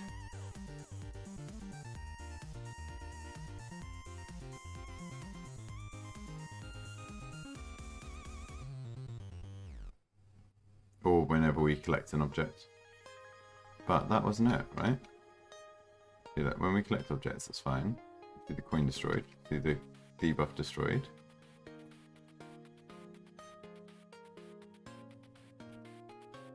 Are you up against Nemesis? Using the vaccines? Right, what is doing that?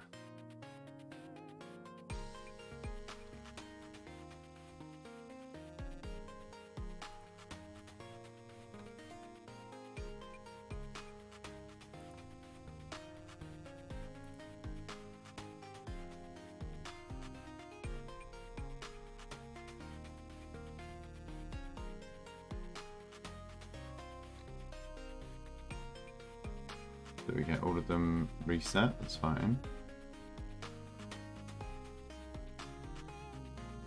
That one, So it's not the restart.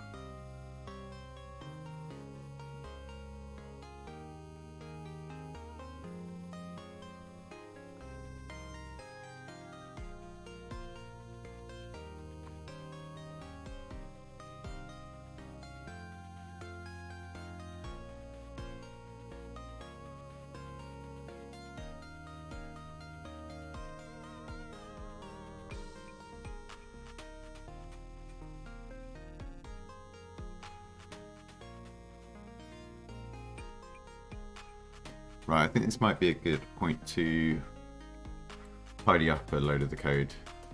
Because obviously something here is affecting our spawning in.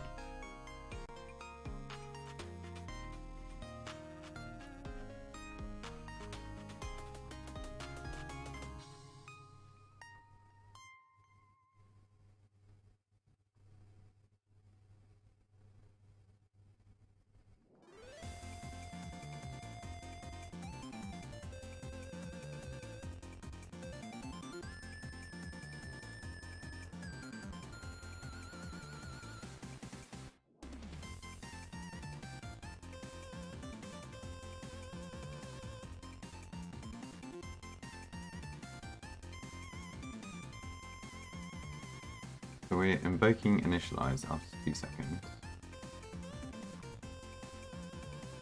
And that's just setting our speed, so that's fine.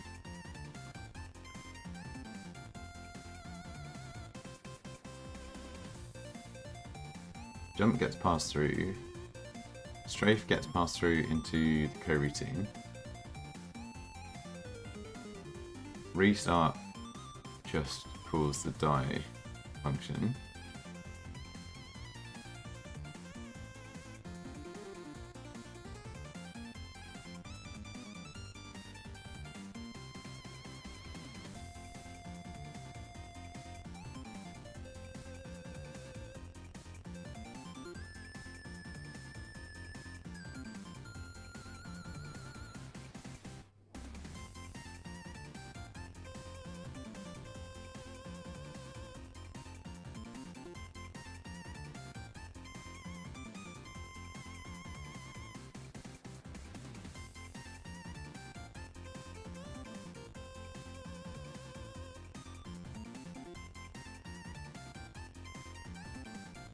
Just us moving forward.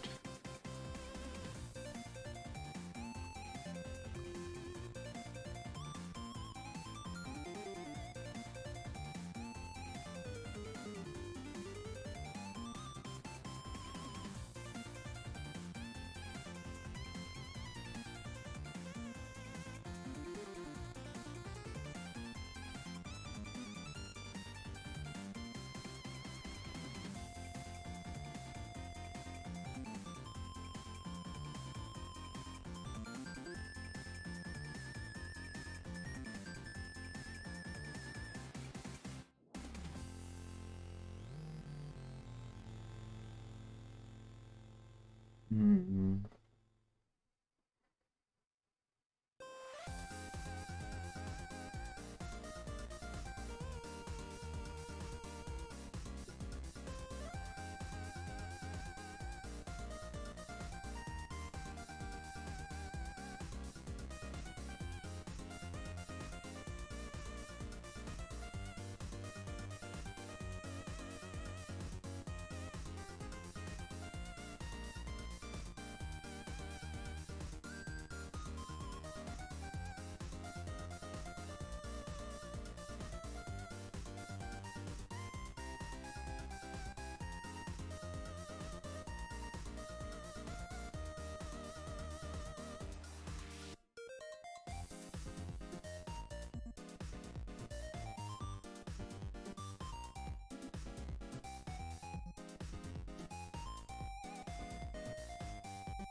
What's destroying these tiles?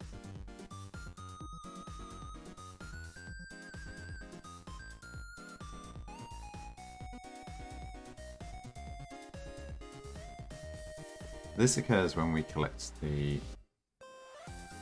item.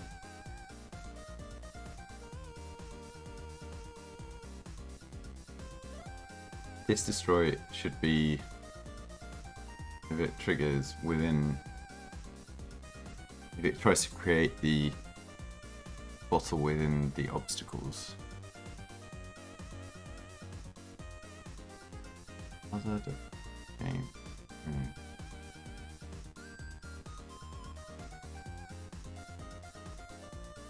Or is this just tool obstacle?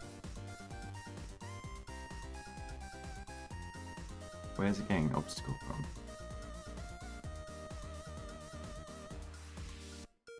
This definition.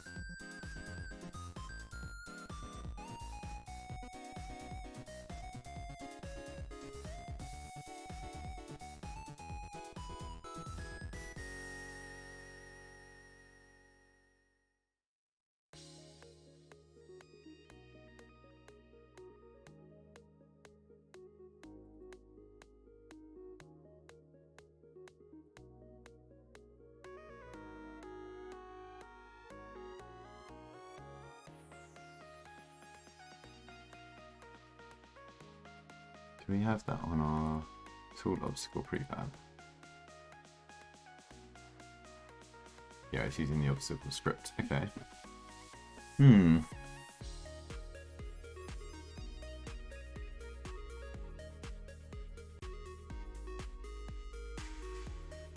what's destroying these tiles?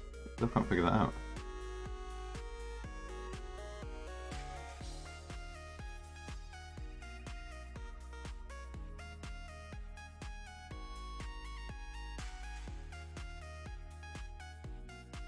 That's our restart script. And when we do that, it'll clear them all out.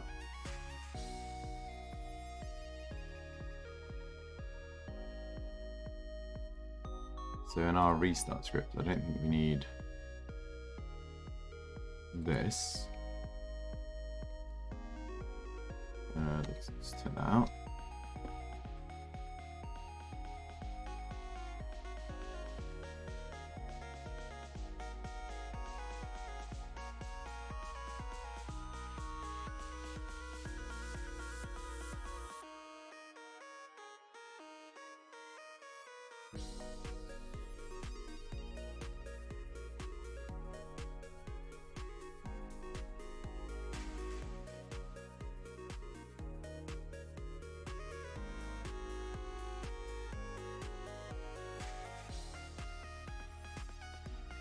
Not the camera.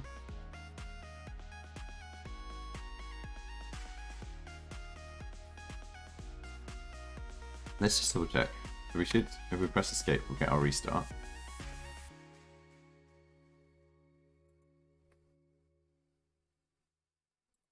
Did we not save it?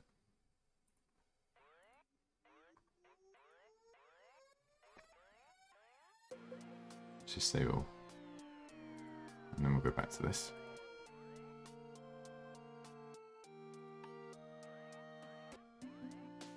Thanks, Runa.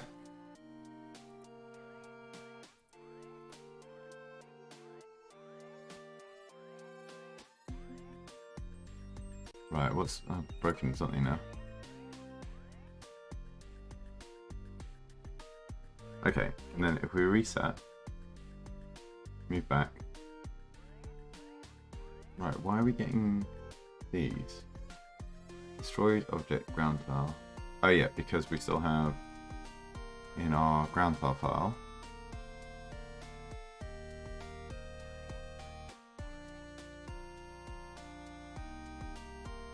We have this destroyed, don't we?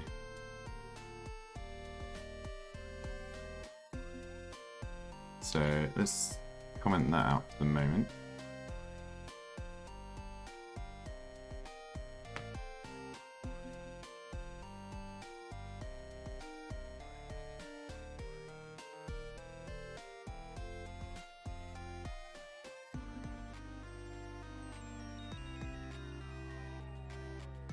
We just avoid everything at the moment.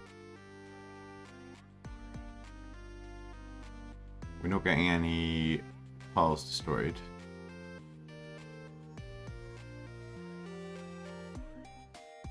Which is good. Right, and even if we hit and restart. Ah, now we are.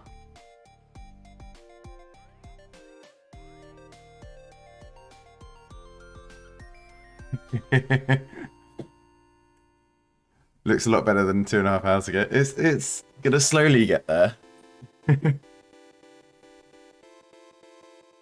Right, so what is causing that?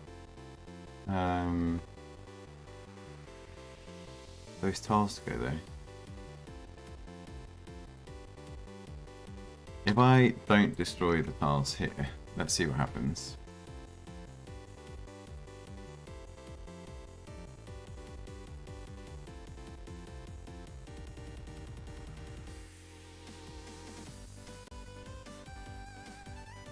Ah, it could be this on trigger exit.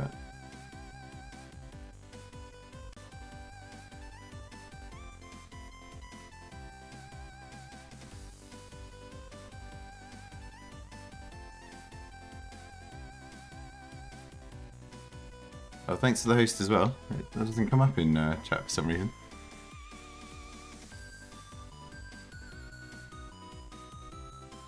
Let's restart.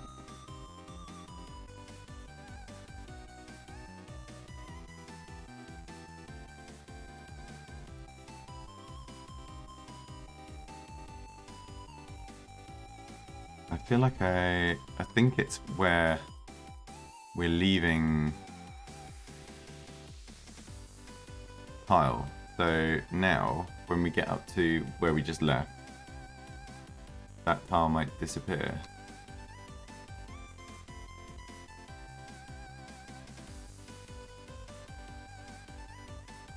If you host and it's under... Ah, okay.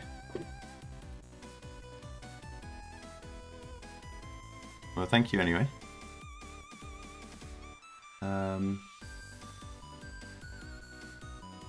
Right, so they're still being destroyed, which I think is this one. So we put this back in.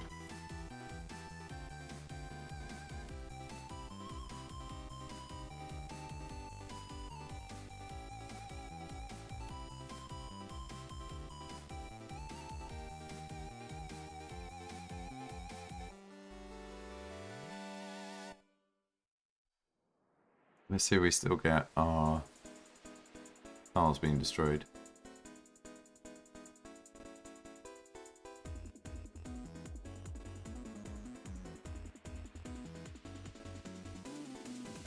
So, trying to avoid any objects for the moment.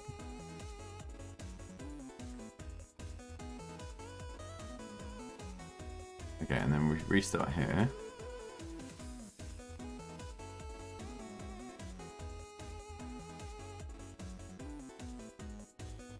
No lost tiles so far.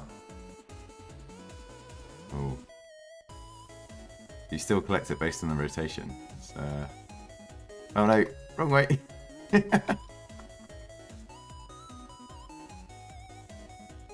Right, okay, let's reset.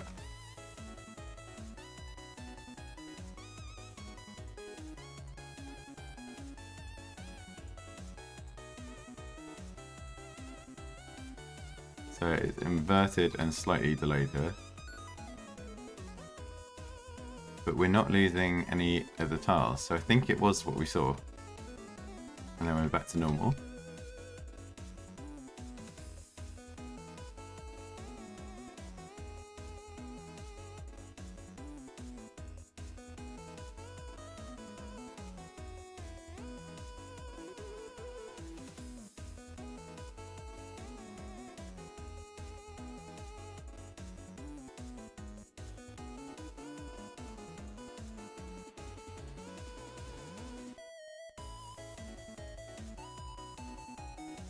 Okay, and now if we stop this and go back and bring in this one line, I think we'll see our error come up.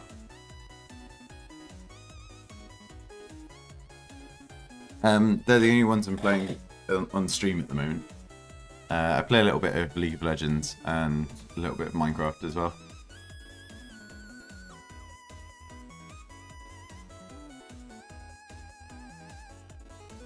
But I've got a whole list of games that I want to get to. Yeah, there we go. Look, we're seeing loads of the tiles being destroyed. So it's a collision exit issue.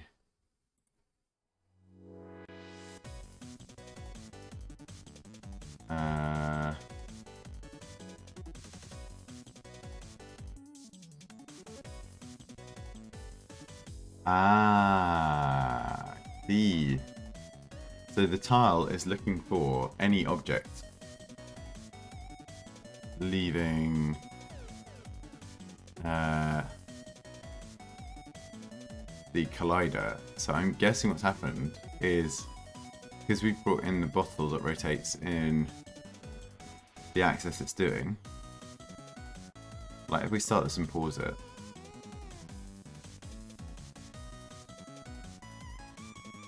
So I bet what it is it's seeing a collider leave its hitbox as it rotates. We're unloading the bridge behind us because we don't need to keep that object loaded in the game. So it keeps it lightweight.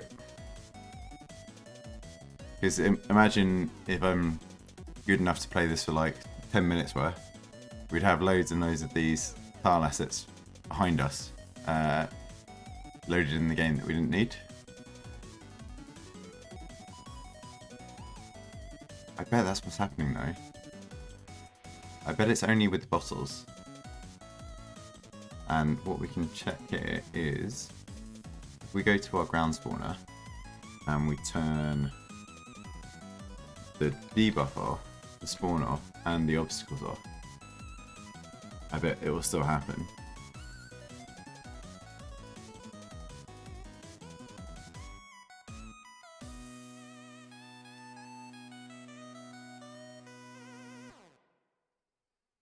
So what we'll see is when a bottle is spawned too high up in the air,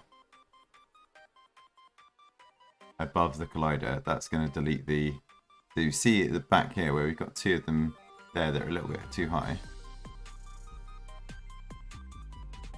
Yep, there we go. Yeah. Right, okay, we found what's causing our issue. So actually, one way to fix this is we can expand the collider of the round tile up. So we're here. We look at our box collider and we size this up to like 30. It's a bit too much. Let's do 20. And actually we can shift it up a little bit as well. Let's put it up by a little bit. So now it should be able to spot anything that's above it and we won't get the issue. I'm hoping. Wait, do we need to save it? No, okay, it looks like it's saved.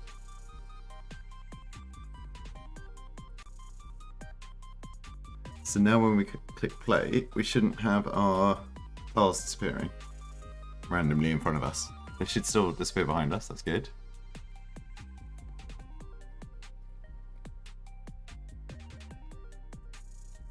No, we've still got one there.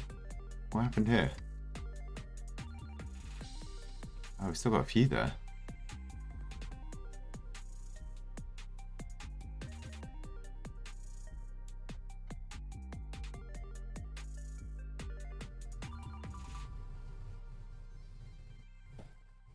Right, let's tidy up some of our logs. We don't need those.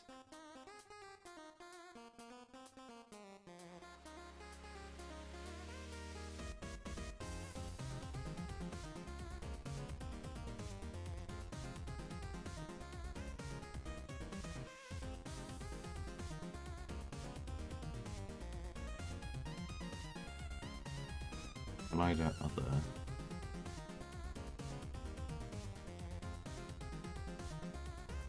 So we want only if the object name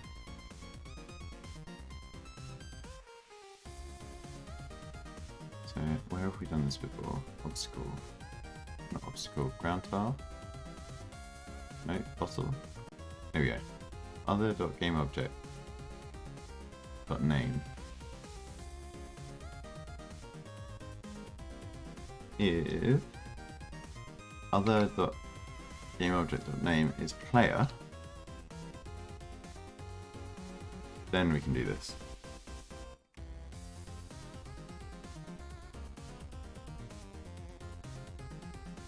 Now hopefully that should get rid of our issue.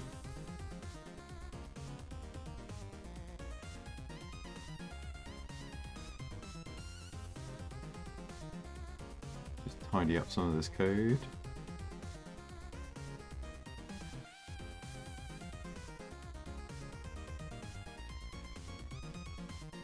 Okay, save all of that.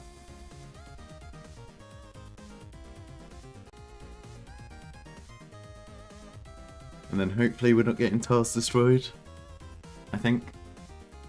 And we should still be getting our tiles being deleted behind us. Yep.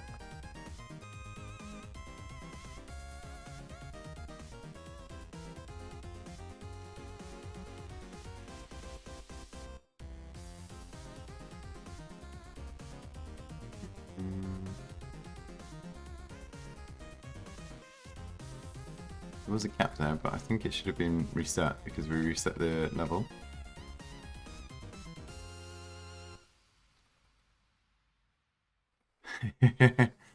My game is DVD.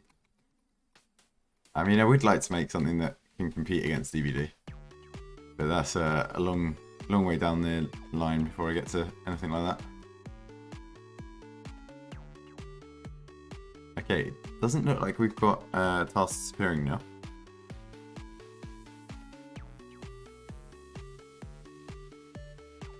Oh, is it still set to the wrong category? Ah.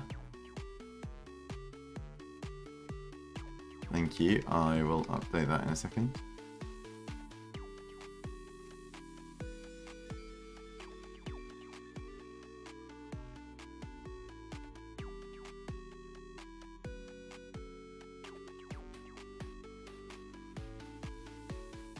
Right.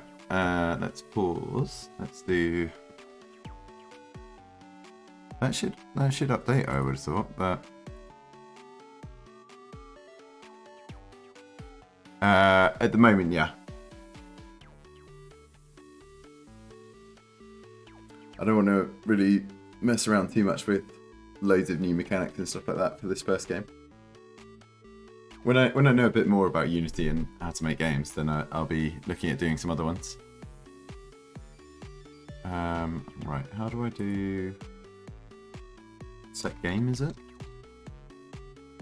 Actually, it's probably easier just to do it in the dashboard. Create the dashboard.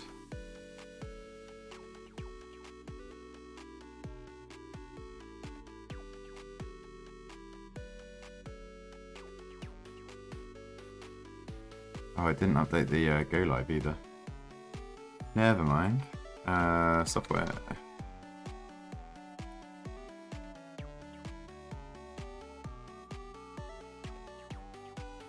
There we go, that's better.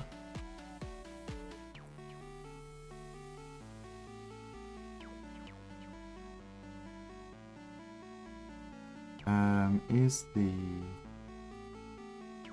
I wonder if it's so on YouTube it's got the wrong category.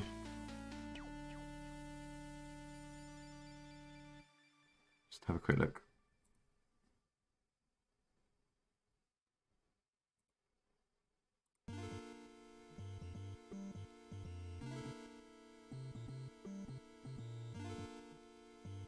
Yeah, they did a really good job. The only thing is it took a long time, right?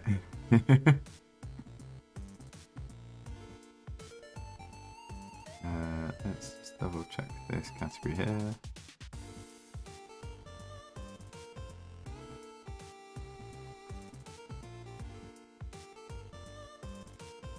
Yeah, science and tech. That's good. Is it 3 years? I wouldn't be surprised if it was longer in the animation front, though.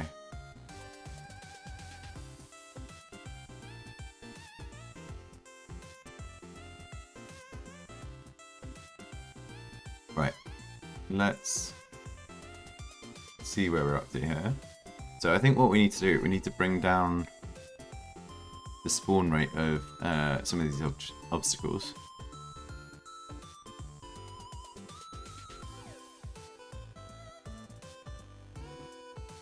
And I want to have 2 types of cake and 2 types of alcohol in this game. So the orange ones are going to be cake and the bottles are going to be alcohol. And I want a load more obstacles. And then I'm going to start work on looking for assets to bring in and sounds. There's quite a few more things to do. And also, on top of all that, I will need to tidy up this code because it's going to get messy, I think.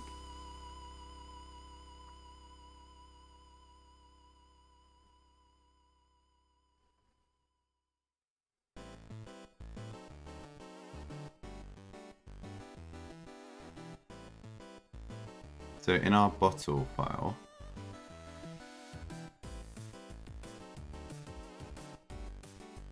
our effect here is we want to add, I think we want to add to F, and then we want a private void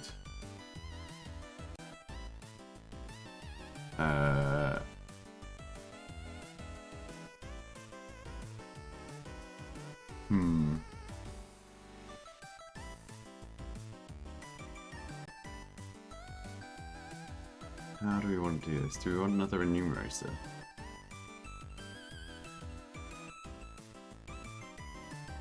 We might want another coroutine here.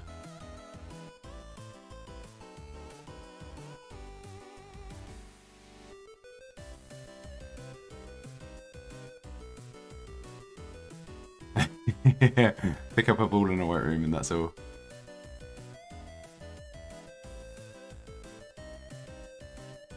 Well, to be fair, the Unity tutorials have been pretty good.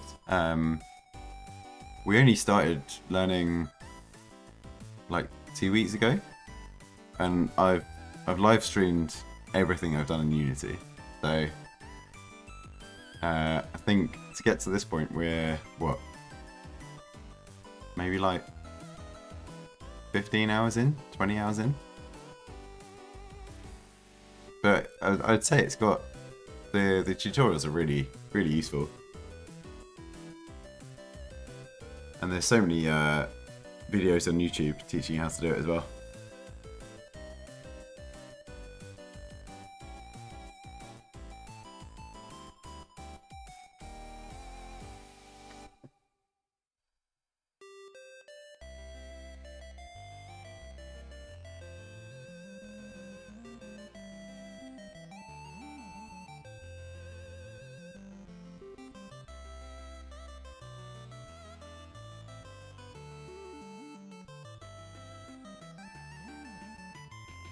Right.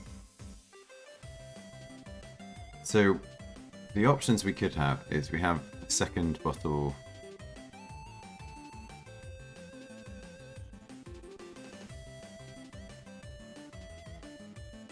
Yeah, I think that makes more sense.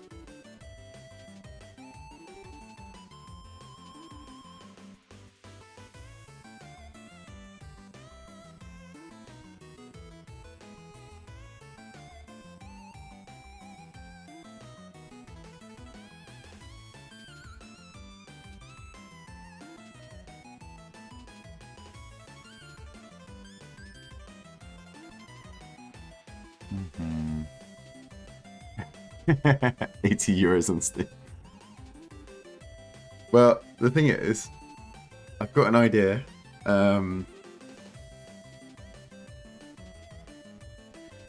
I think what I want to do is I want to get this to a certain level over the next like 2 weeks or so, and whatever level I get it up to at that point, it's gonna go release on. I think it goes to itch or whatever the Unity website based version is. And it's just going to be a free game that people can try out. It's going to be the first game. We're going to see how it goes. And I think if you start charging for the first game that you do, you won't be able to reach an audience that you want to get to.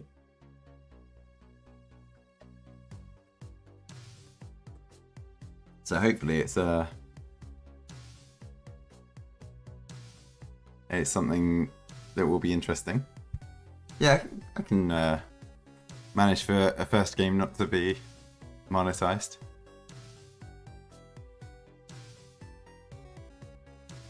It's all a learning experience at the moment.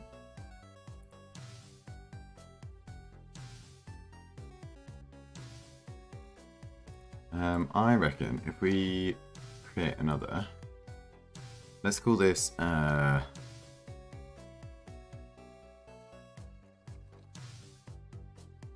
let's just call it spirits for now,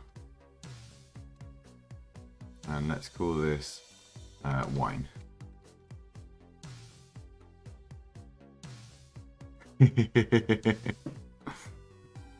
Yeah, this is going to be free. I think our coin is going to change into money. Or actually, it could be pound coins. This is going to be cake.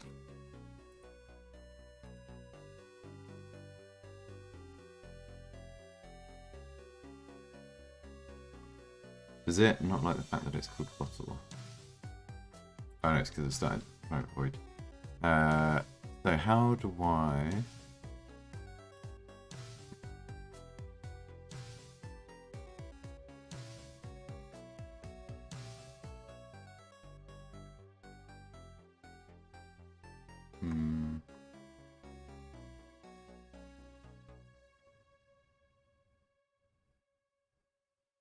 I don't think I need this anymore.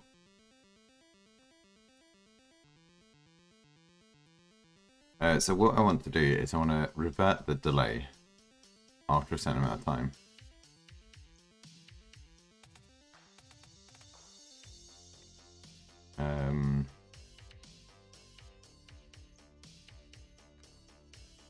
What's the right term for that? Expire, maybe?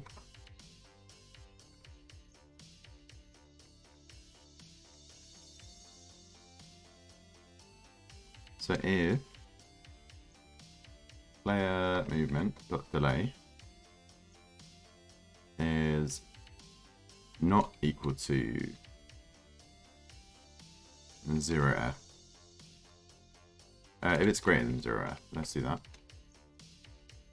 Then player movement dot delay minus equals 0.2f. Right, so what we want to do is, with this effect, we add a delay and then invoke expire after 2 seconds, let's say.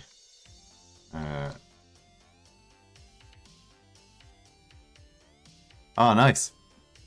Congrats. What's the... I've not been paying attention to Twitch achievements. What's the build a community? Actually, where are achievements?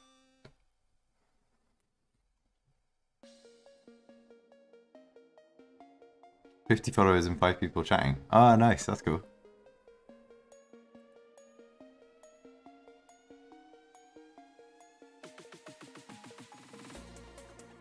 What does that let you do?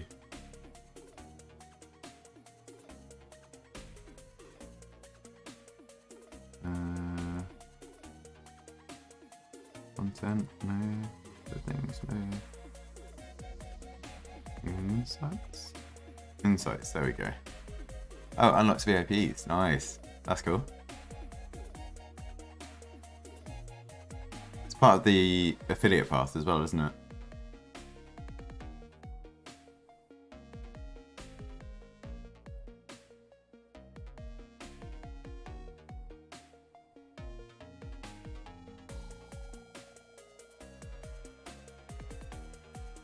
Nice.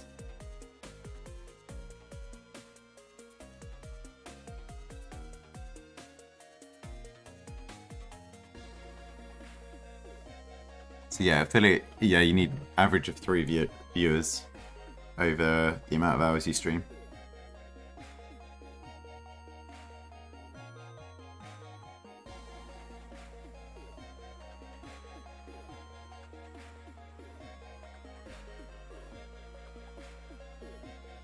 But also signing up to affiliate, you then get locked into allowing Twitch to use your brand and that kind of stuff. So it's definitely something to think about before actually signing up to it. Okay, so I'm hoping that we trigger our effect and then 2 seconds later the effect expires. Let's not invert for the moment. And let's make this delay a little bit more obvious. So we'll make it 1 second for the moment.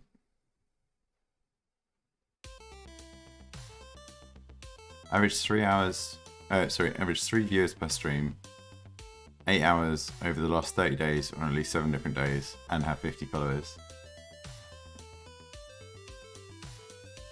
Yeah, there's quite a few there. I think the average viewers is probably the hardest bit out of that.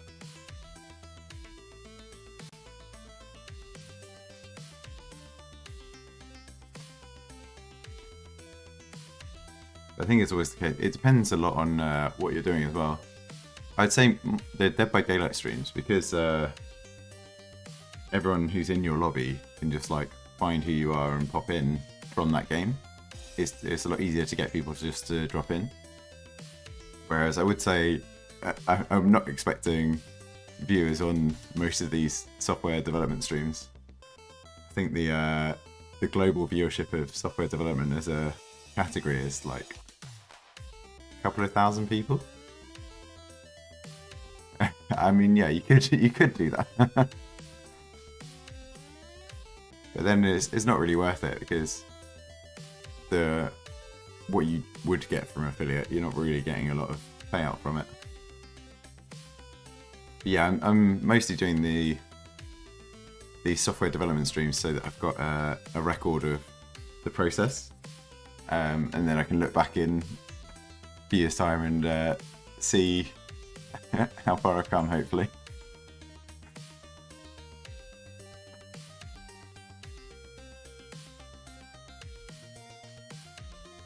Right, so hopefully, at the moment we've got no delay on our input. We grab this, and then it's a second delay. That's a long time.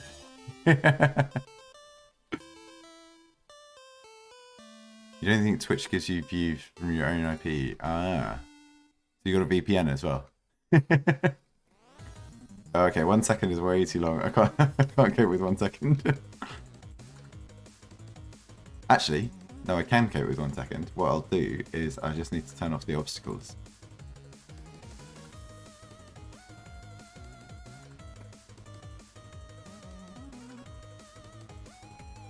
If I've got no obstacles that can kill me, then I should be able to cope with the delay.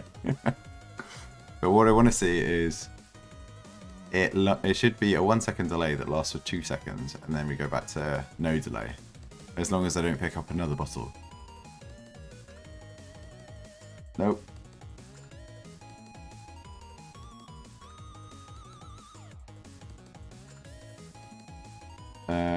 Doesn't feel like the delay's gone. No, the delay's not gone.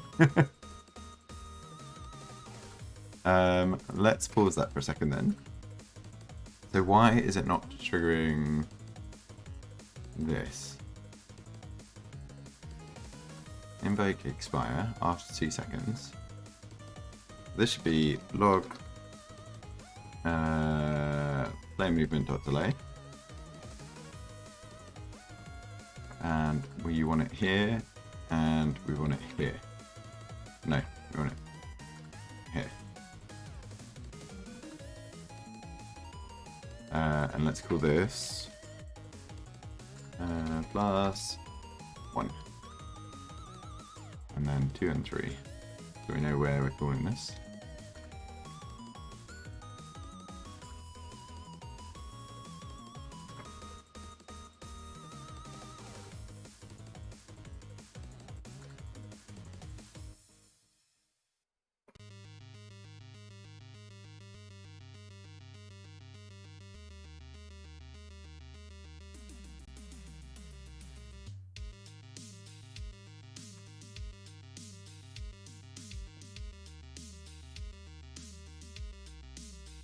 Right, okay. So we've got no delay at the moment. We collect our first, let's have a console up. So our delay is now 1.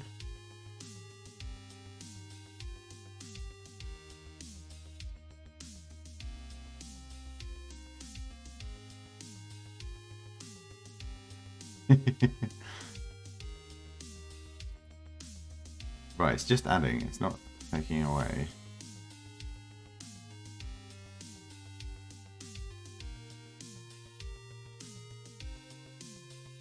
If I had to pick one horror game where I would go in real life, what game would it be? Ooh. What horror game is not really a horror?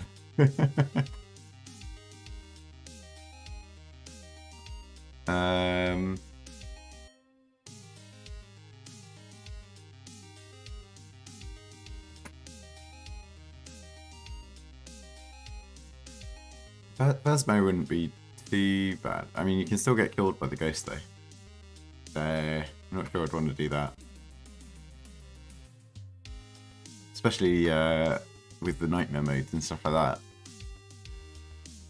Maybe...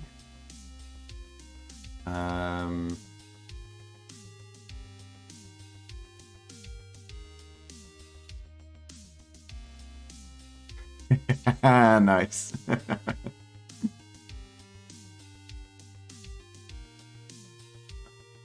Maybe something like Minecraft. That counts, right? That has horror elements.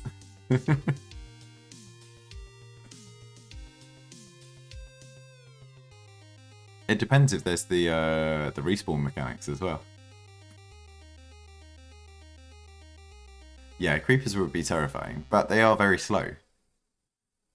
So you can run away from them. And you can hold up. If they haven't got line of sight to you, then they can't attack you.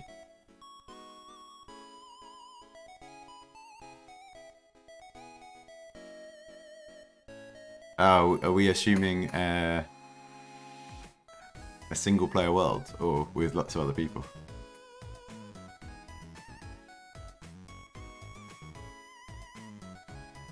Also, falling into lava is going to be painful. I just think I wouldn't just go into the nether at all. Just make a little hut in the overworld and chill out with the villagers. Build up some iron golems and then you're all safe.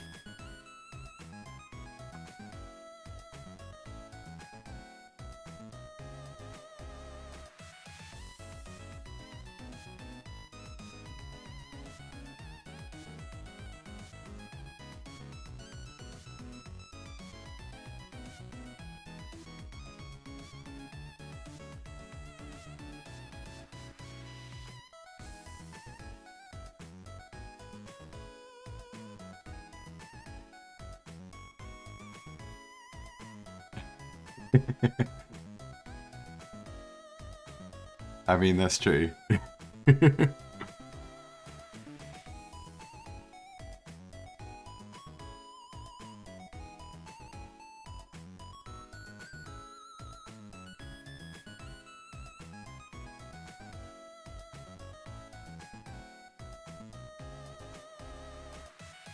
Right, where were we? We were looking at these.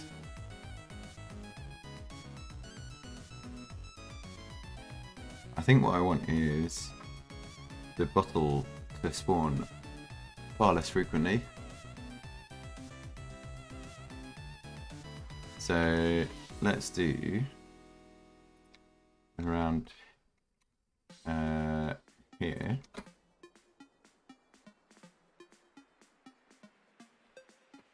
If random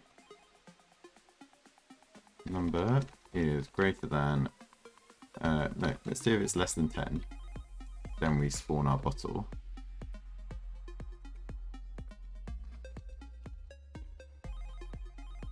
And this will be a new int, won't it?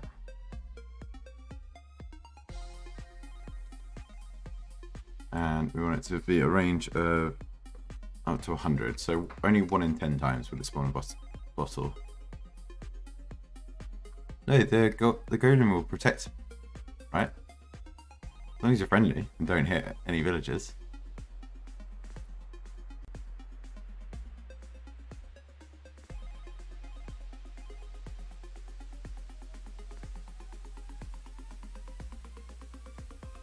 But actually, it didn't look like it triggered the expire.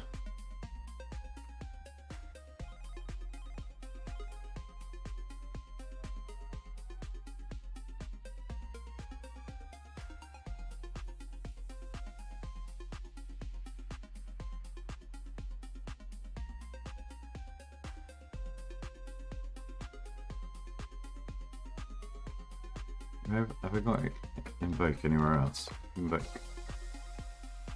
here. Initialize.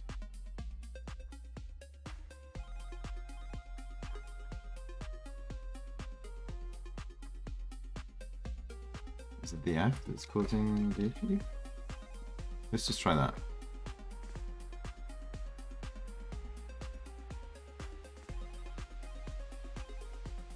Needs to be going, best of luck. Bananas 1, mangoes 0.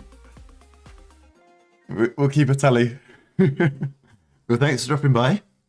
Hope you have a good evening. And I hope to see you in the next one.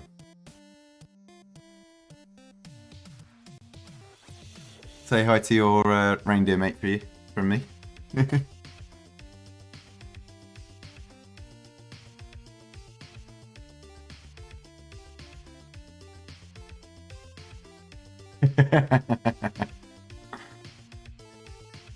Yeah, we can try.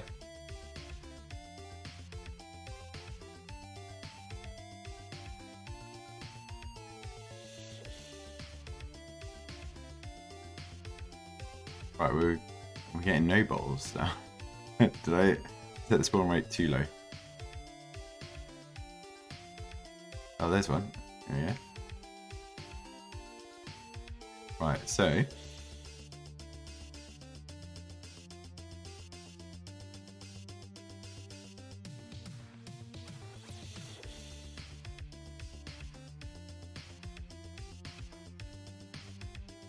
okay, so I think it looks like each time we get a bottle,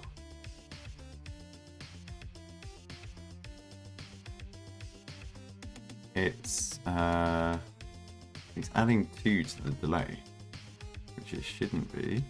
There's something's wrong with the code there. There's one of our bottles coming out. So this should say 1-1. But it's doing 2-1 straight away.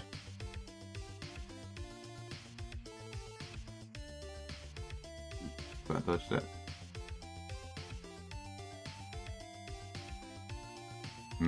Okay.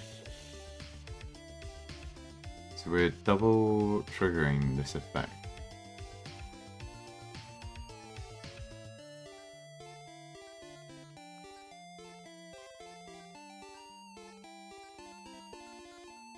I wonder if it's because we've got two bottle things here. Let's just delete one for the moment.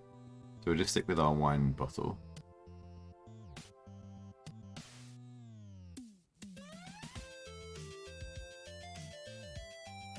Clear the console. Let's try and play this.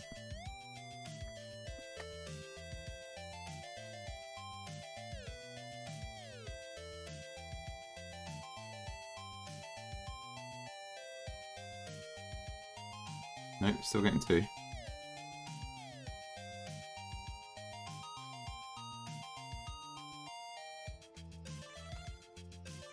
And we're not getting it reset. Right, what if we immediately return it? So we just call expire here straight away.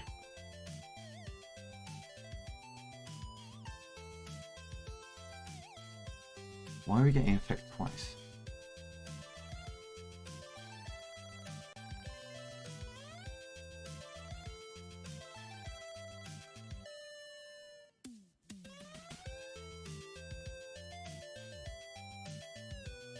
Let's do our log trigger.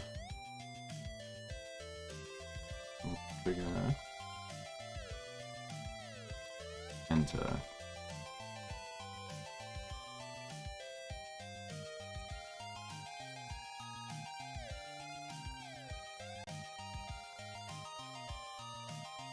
It might be because our bottle object is made up of multiple objects, isn't it?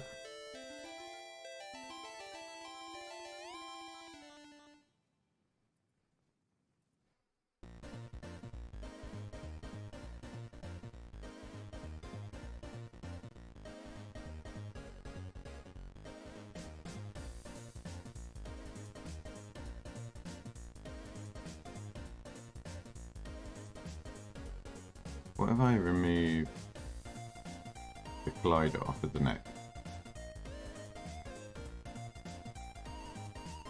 And off the body. Well, actually, let's give this a try first. And then I think we're going to take that glider off the body. And then hopefully we only get one trigger.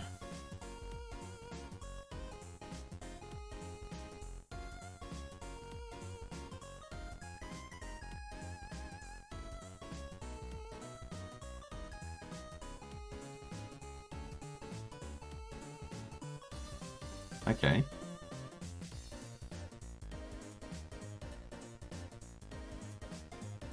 We were getting 1-1 before, right?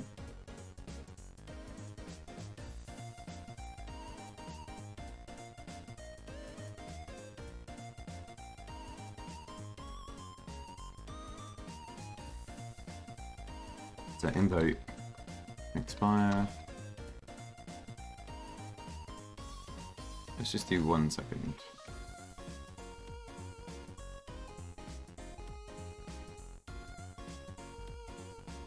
Okay, let's call this expire. Start.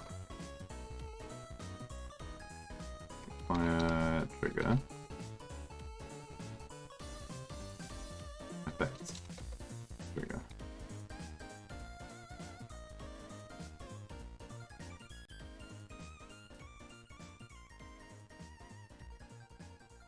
Yeah, we don't need that window open anymore. Let's get rid of that. Okay, now let's have a look. So we've got the console open.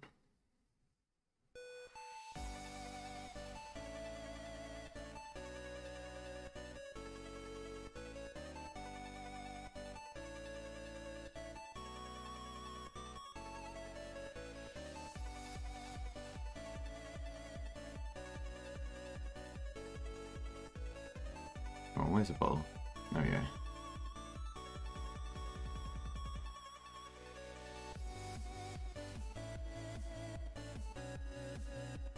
Right. Let's pause. So we Yeah, we've got a double trigger effect. So I think if we take the collider off of this, then in the hold of the wine bottle, we only have the collider on this capsule. So let's restart that. Oh no, wait. I have to do it when I'm not in play mode, right?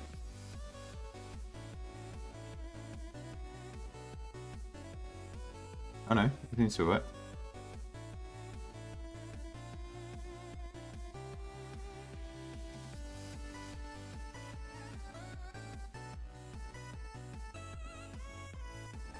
Right, bottle coming up this side.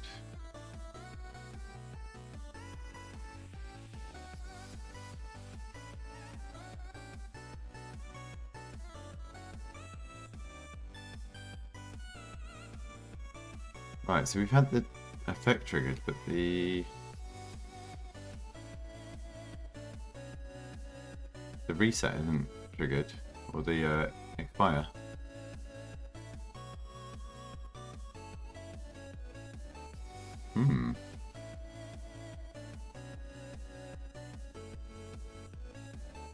Not sure. Not sure.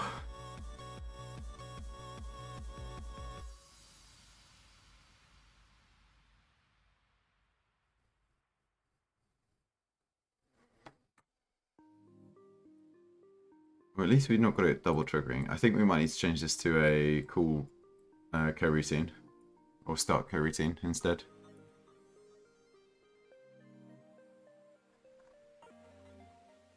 Or I wonder if when the game object's destroyed, this is removed and there's not really an expire anymore. That could be it. Okay, let's do a quick pause. Do another be right back. Back in a little bit.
All right. Where were we?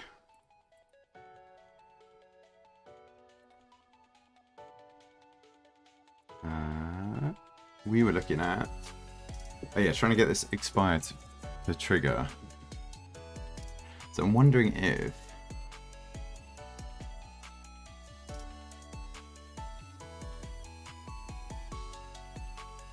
instead of this, we call a function. I think. Let's do this. So let's add in a public void delay function,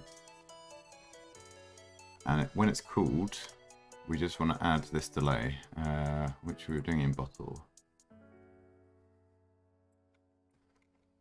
So just delay plus equals this, and then we want to invoke our expire after, and we're going to move this whole expire function out of here and into our movement. So here, if delay it's more than 0, delay minus equals 1, do that. Right, and then instead of this, we're just going to call the delay function instead.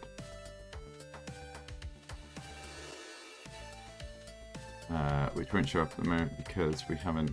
no, we want to leave that in so we know how to do that. We haven't saved the files, so let's save all.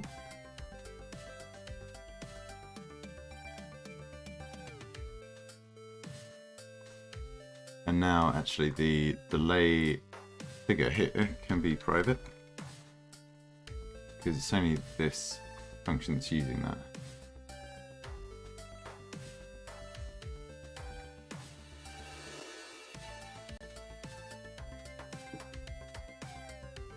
I think we still got the obstacles off, haven't we?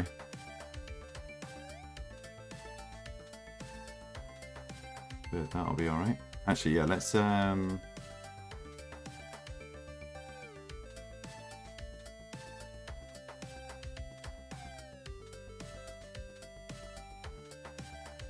let's edit this so that we get more bottles. So less than 30.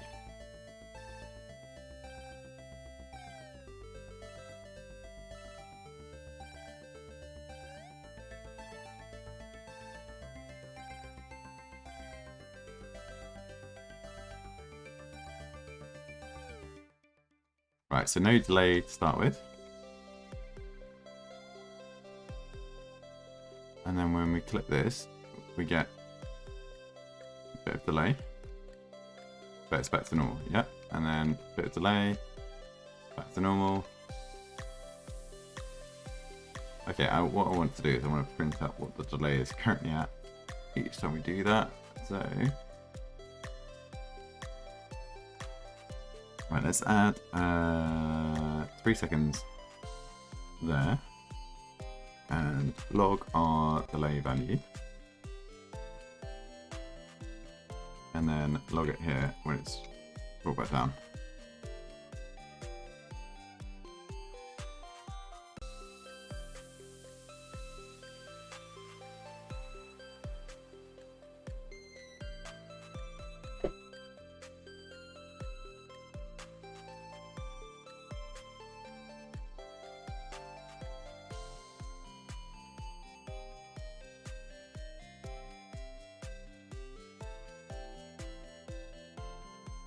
Okay, so it should go up to 1, 2, now down to 1, now down to 0, yeah. So 1, 2, and back to 0, yeah, that looks good.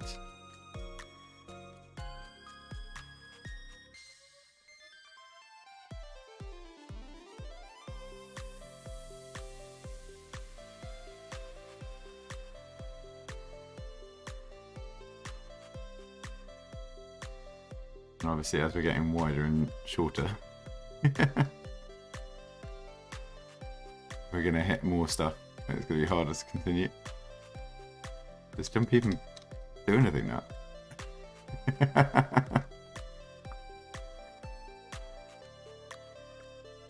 I think jump is doing something. I don't know what's actually happening. Something broke.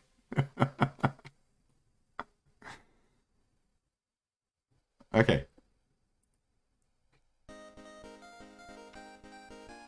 Right. That is. I'm okay with how that's turned out there. So what we can do, we're going to add half a second here. I'm just going to take off half a second.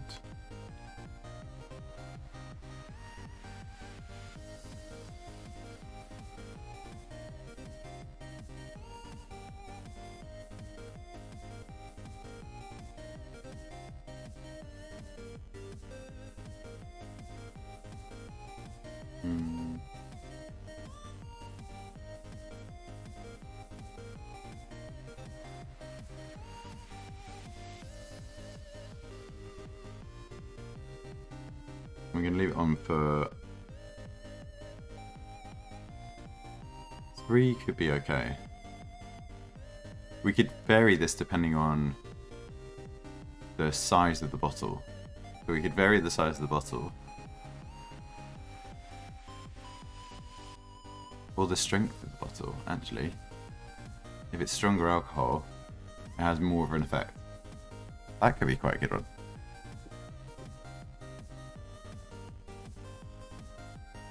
So I wonder if we can make like a few different alcohol prefabs, and it picks randomly out of them which one to show.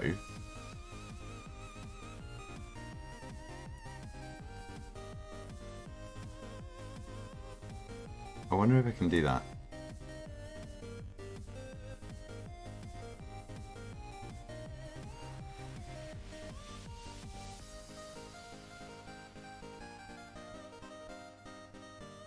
No, I think it would just be a case of if we duplicate this, and let's just call this, let's try and call this beer, and then we have a look in here, and instead of having a neck,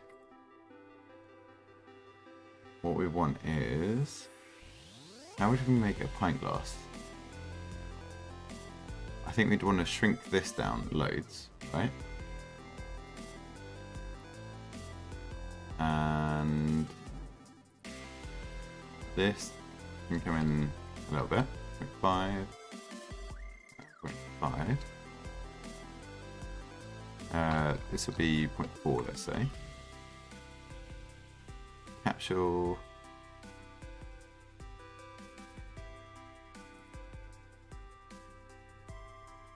Let's reset position here. And then we want to move it. No, not in that way. Actually, what we want to do is we want to reset this. And then we can move. No, that needs to be 0.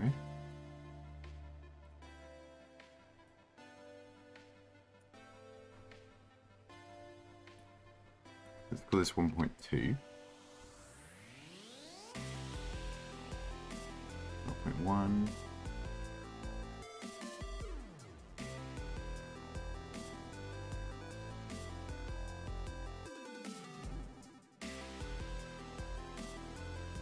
So that'll just be like barely jutting out of the surface, yeah. I wonder how can you taper one end of a... Let's see if we can add another 3D object that would make sense to do this.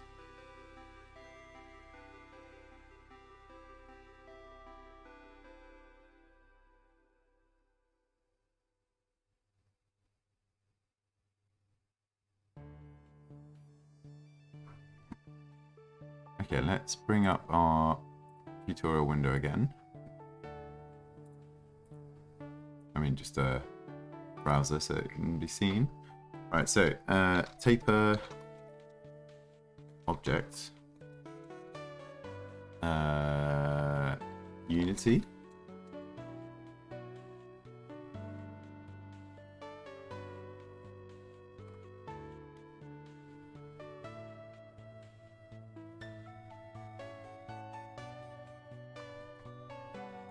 Maybe mesh deformation, but let's see what this one comes up with.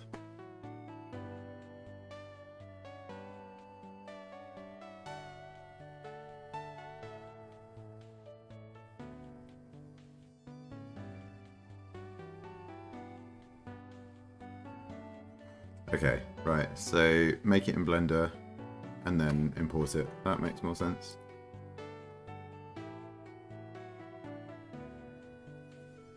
I mean, the other thing is to look into the asset store. Window, asset store.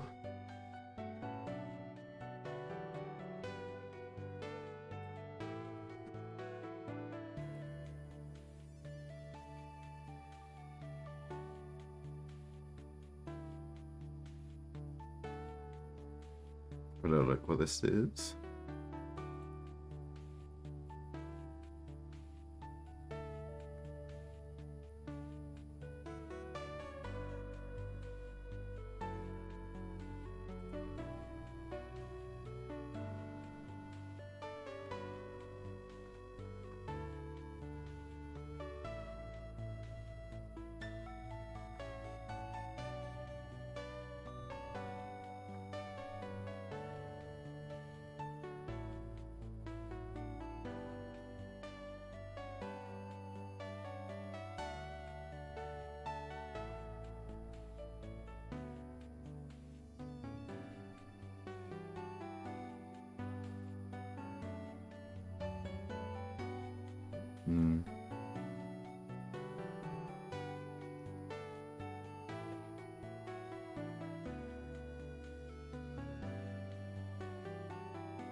Are there any free assets available?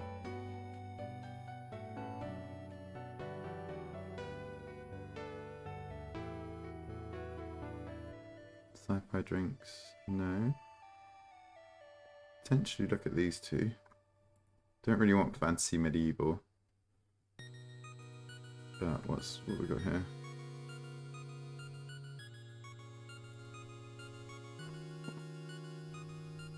It's more medieval, isn't it? Maybe we have a look at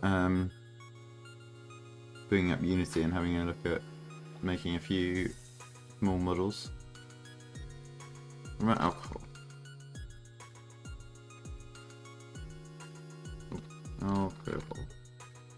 That's what I can spell.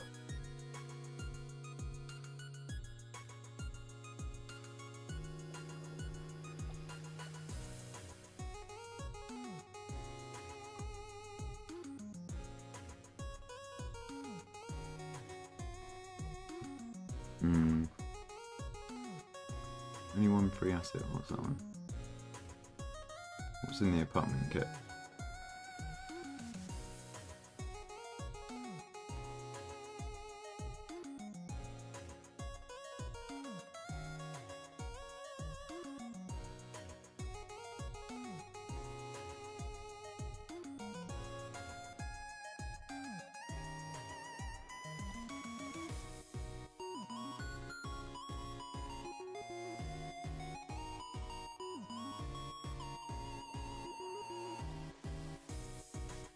Got some wine there.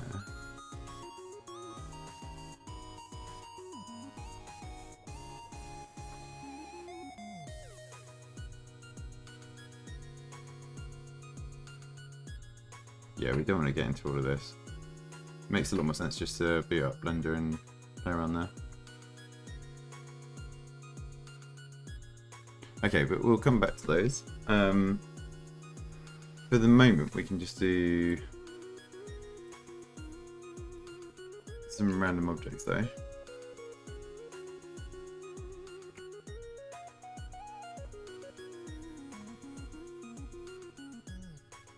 So in our material, it's going to be our beer mat. We want this to be more on... What colour's beer? Like a dark yellowy. Maybe that.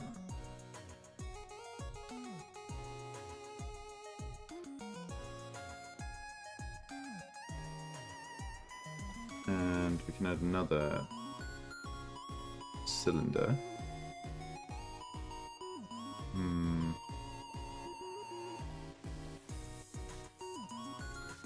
0.5, 0.5, C, 0.5, and 0.5. And then Y is at 0.1. And then what's our size here? 0.4. So we shift this up to 0.4. Does it fit on top?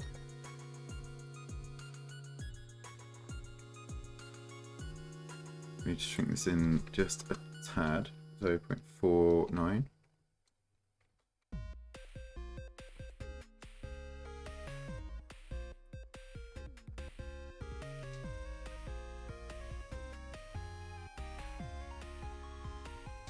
Let's change that colour a little bit.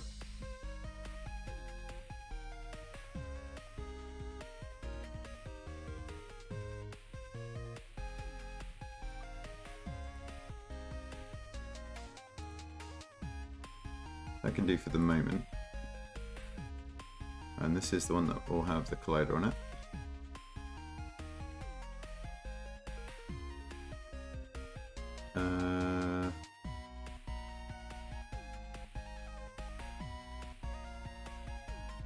Suppose a capsule collider will work.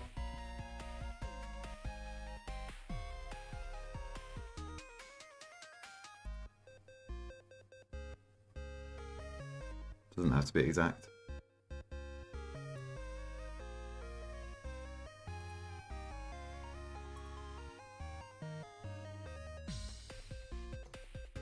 Oh, no. We want to rotate the whole body. Maybe 10 degrees on this one.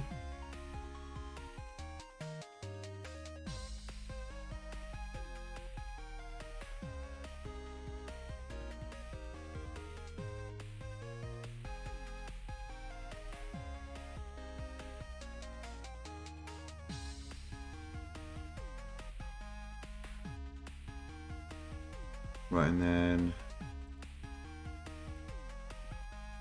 this we're gonna have to do. That's fine, that's fine. That's all okay.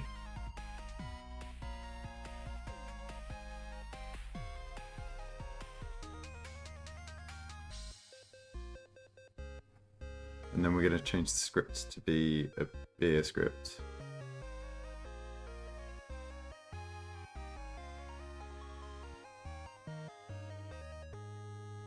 Maybe the script is just alcohol.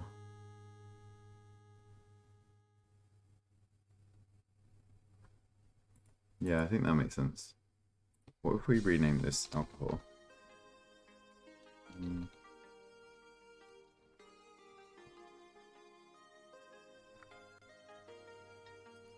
then can I tell which type of alcohol is called it?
How do I find out what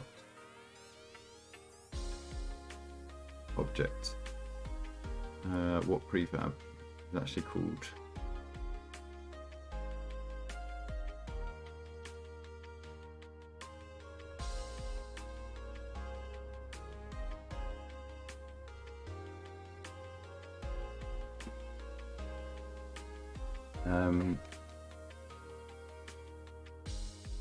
If I assign a script to prefab,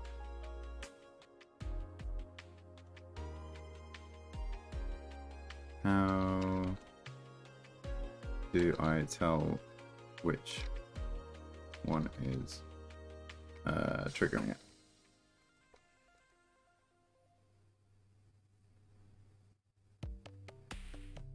That's it. Yeah.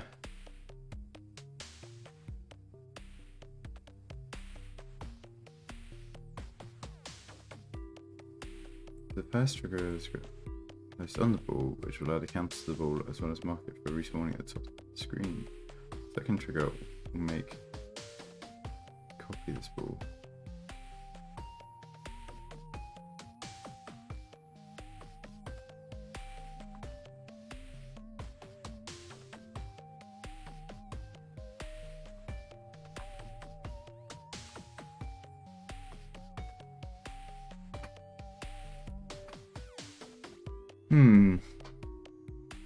How do you reference a prefab in Unity?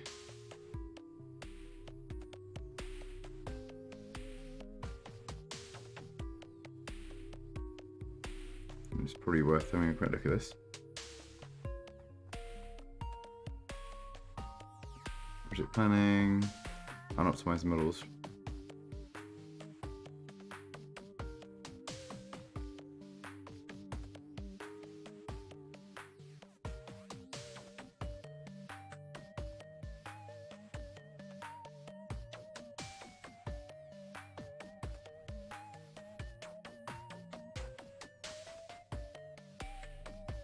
Okay.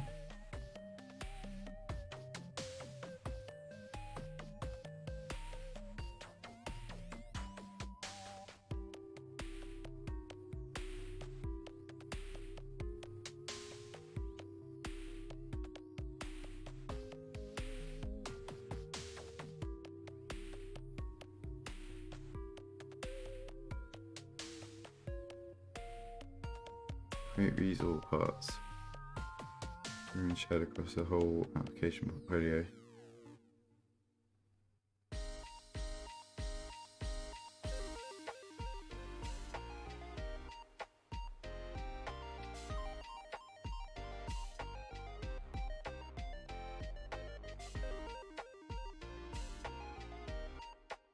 There's a whole world of things here that I probably need to look at some point, but maybe not for this very first game.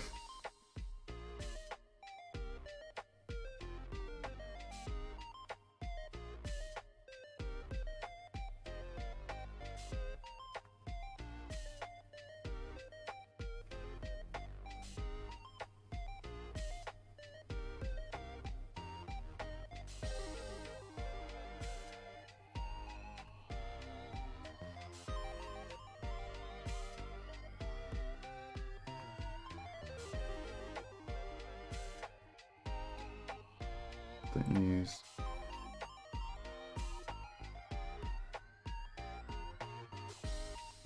caching instead for that.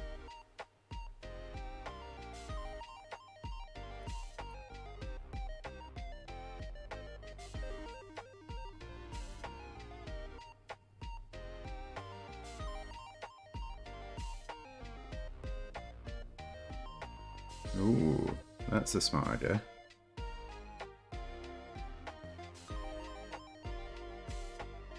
So what we're going to do is, well, what that would be here is have ground tiles spawned somewhere in the world, like off screen, and then just move them rather than recreating.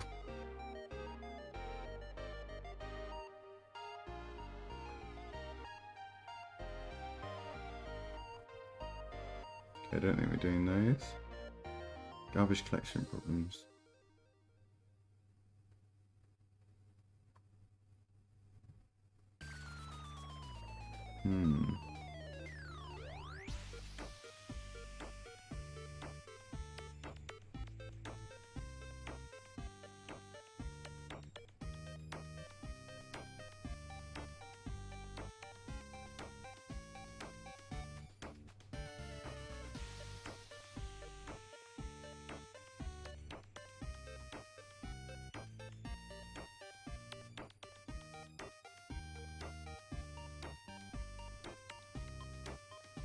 Okay.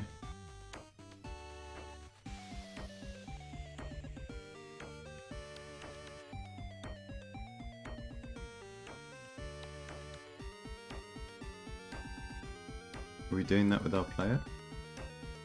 So when we're moving, yeah, we're using move position left and right, using move position to move forward, and we're doing it in fixed update, that's fine.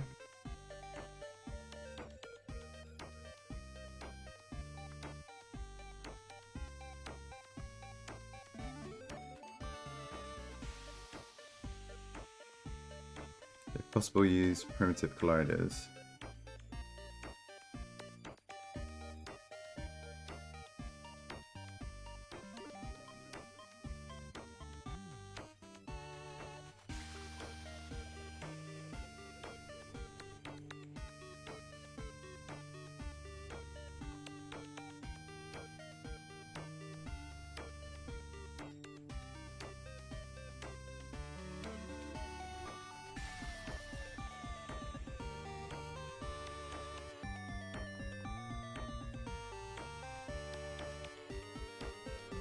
Okay. Oh no, someone did have a look at something here, right?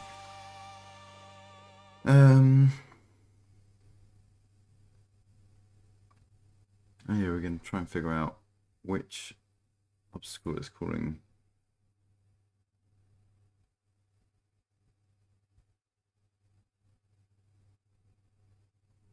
And we've got to the end of that playlist. Let's just restart for the moment because I'm not going to stream too much longer.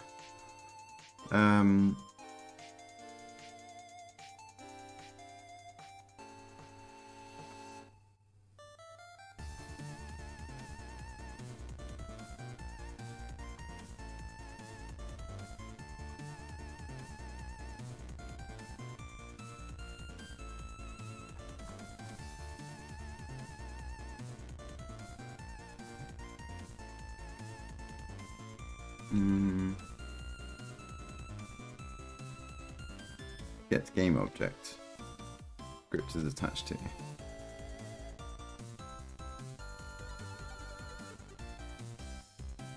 That seems to be what I'm looking for, I think. What's the best way in C# to refer to the game object that a particular script is attached to?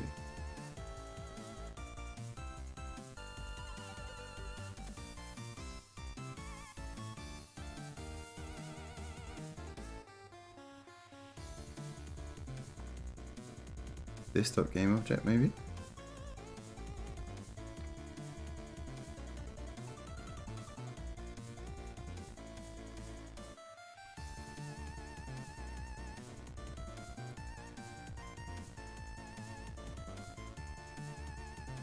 Game object.name.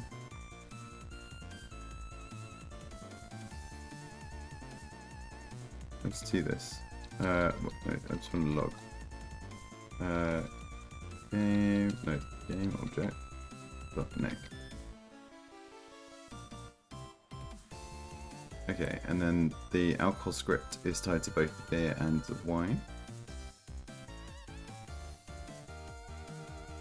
Where's our script? There it is. And there. Okay.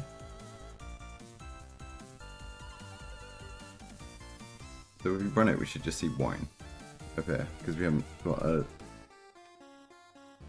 trigger for the beer.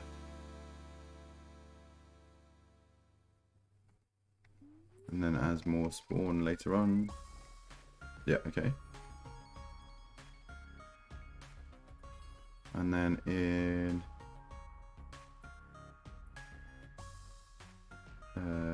the ground tile. Spawn bottle here. So we change this to spawn alcohol.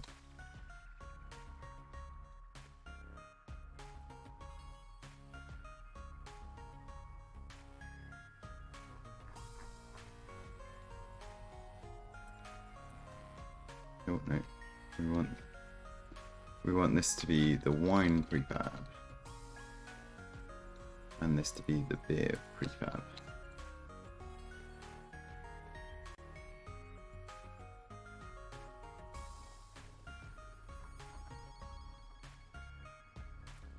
So this will be the wine, and then we can do an else if.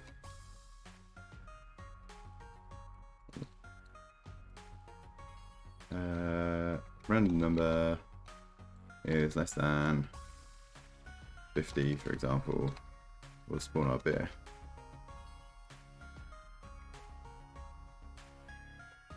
Instead. And then in ground spawner, this is now alcohol. And we can put the random objects back in. Let's see. Let's give this a little try. And then I think we're going to wrap up for that. So we should see, hopefully see wine and beer being spawned. We haven't assigned the prefabs on our ground spawner. No, on our tile prefab. Here we go. So that's the wine and that's the beer.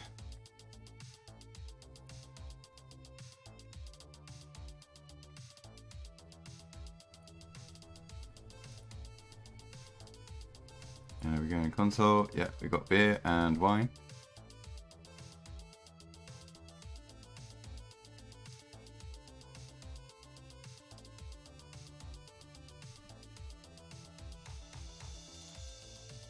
Nice.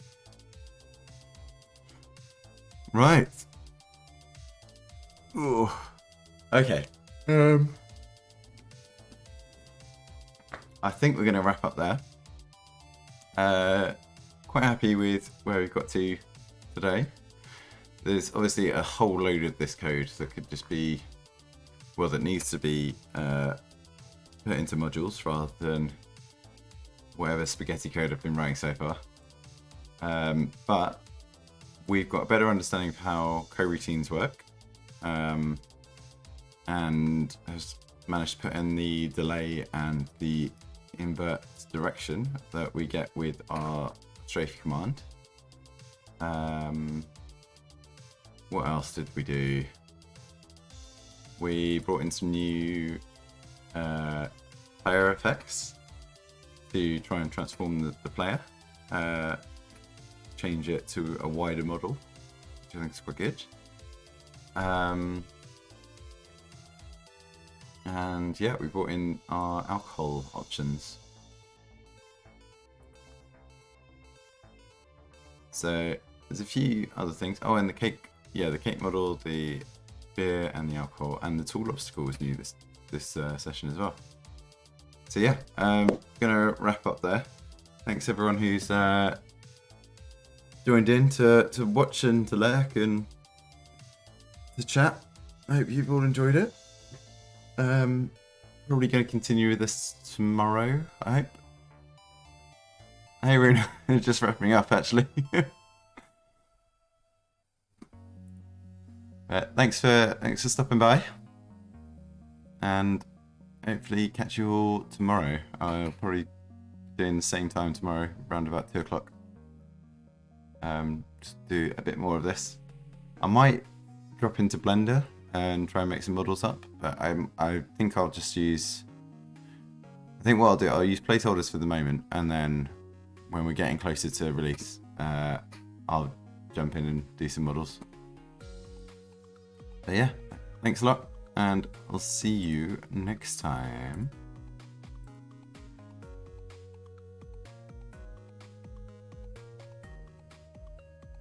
Right, what did you say?